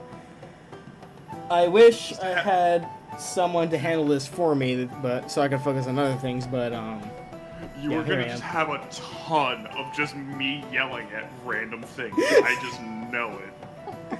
You are probably going to be the source of most of the humor, though. The most angry person on the team. The most vocal person on the team. Dude, even this is gonna be a short. I guarantee you're gonna see this moment on a short. Just me going over. I am the angriest short. Again, you say short and Grimshaw. I'm not short. Dude, I count like 3 potential shorts in this ending clip alone. I mean, I'm trying to be more vocal, but I'm still working on it. We'll see. Look, it's really hard to be vocal when you have someone who has 2 brain cells fighting over 3rd place, yelling half the time. Look, Yelling so much that he probably gets noise gated about 4 times mid-yell. but look, I'll say this. If you want to share anything, if you even just start talking and I notice that you're not being heard, I will make you heard. I promise you that. Yeah, I've been trying to moderate he's- between things as we play. But the first step's just to start speaking. Honestly, this is probably the best place to let intrusive thoughts thrive. What do you mean intrusive thoughts? These are just thoughts at this point. Exactly. Geneva Convention. Geneva Convention, Geneva- more like Geneva Geneva Suggestion. suggestions. Mustard? How about mustard, Mustard gas. I love that we saw the same shorts. It's because if you play D&D, eventually you're gonna come across one of which late. Yeah. Like literally, they are like the comedy skit. All right, well I think we're pretty much done for tonight. Yeah. I'm gonna go get food because the only thing I've had today is peanut butter and jelly sandwiches. I had a delicious pulled pork over mac and cheese. Oh, how dare you tell me how That's so good you're good. eating? My mom's been wanting me to actually have proper recipes for every meal, so I'm trying to put in the effort. You know, the only thing that I got going for me right now is I got like 1.5 pounds of shredded beef at my house that I've just slowly been making burgers out of. Hey, burgers that are pretty worked. good. You know, When but you've for had them for 5 days straight. Okay, look, Yeah. Grimshaw, I'm going to send you a recipe PDF file. I promise you, it's worth it. I have, dude. The thing is it's just what I can afford right now is just burger meat I know. and just make burger. Well, I mean, I guess like what I've been doing is I've actually been practicing something that was actually true in medieval times, which is I skip quote unquote breakfast. I don't eat until around like 10 to 1 o'clock, and then if I'm very, very hungry, I'll have something at night, but mostly just snacks, which when I adjusted my body to that, it reduces how much I'm eating, so I'm able to save a lot more that way. Oh, I do it too. I got a can't afford to do message that. on Snapchat. I know, T. My friend's yelling at. You need ice cream. I need food. All right, you guys have a great night. You as well. Me too. Until next time, folks. Have at it. Deepest of footprints, step into the fog, breaking the silence, abandoning song on the trail of the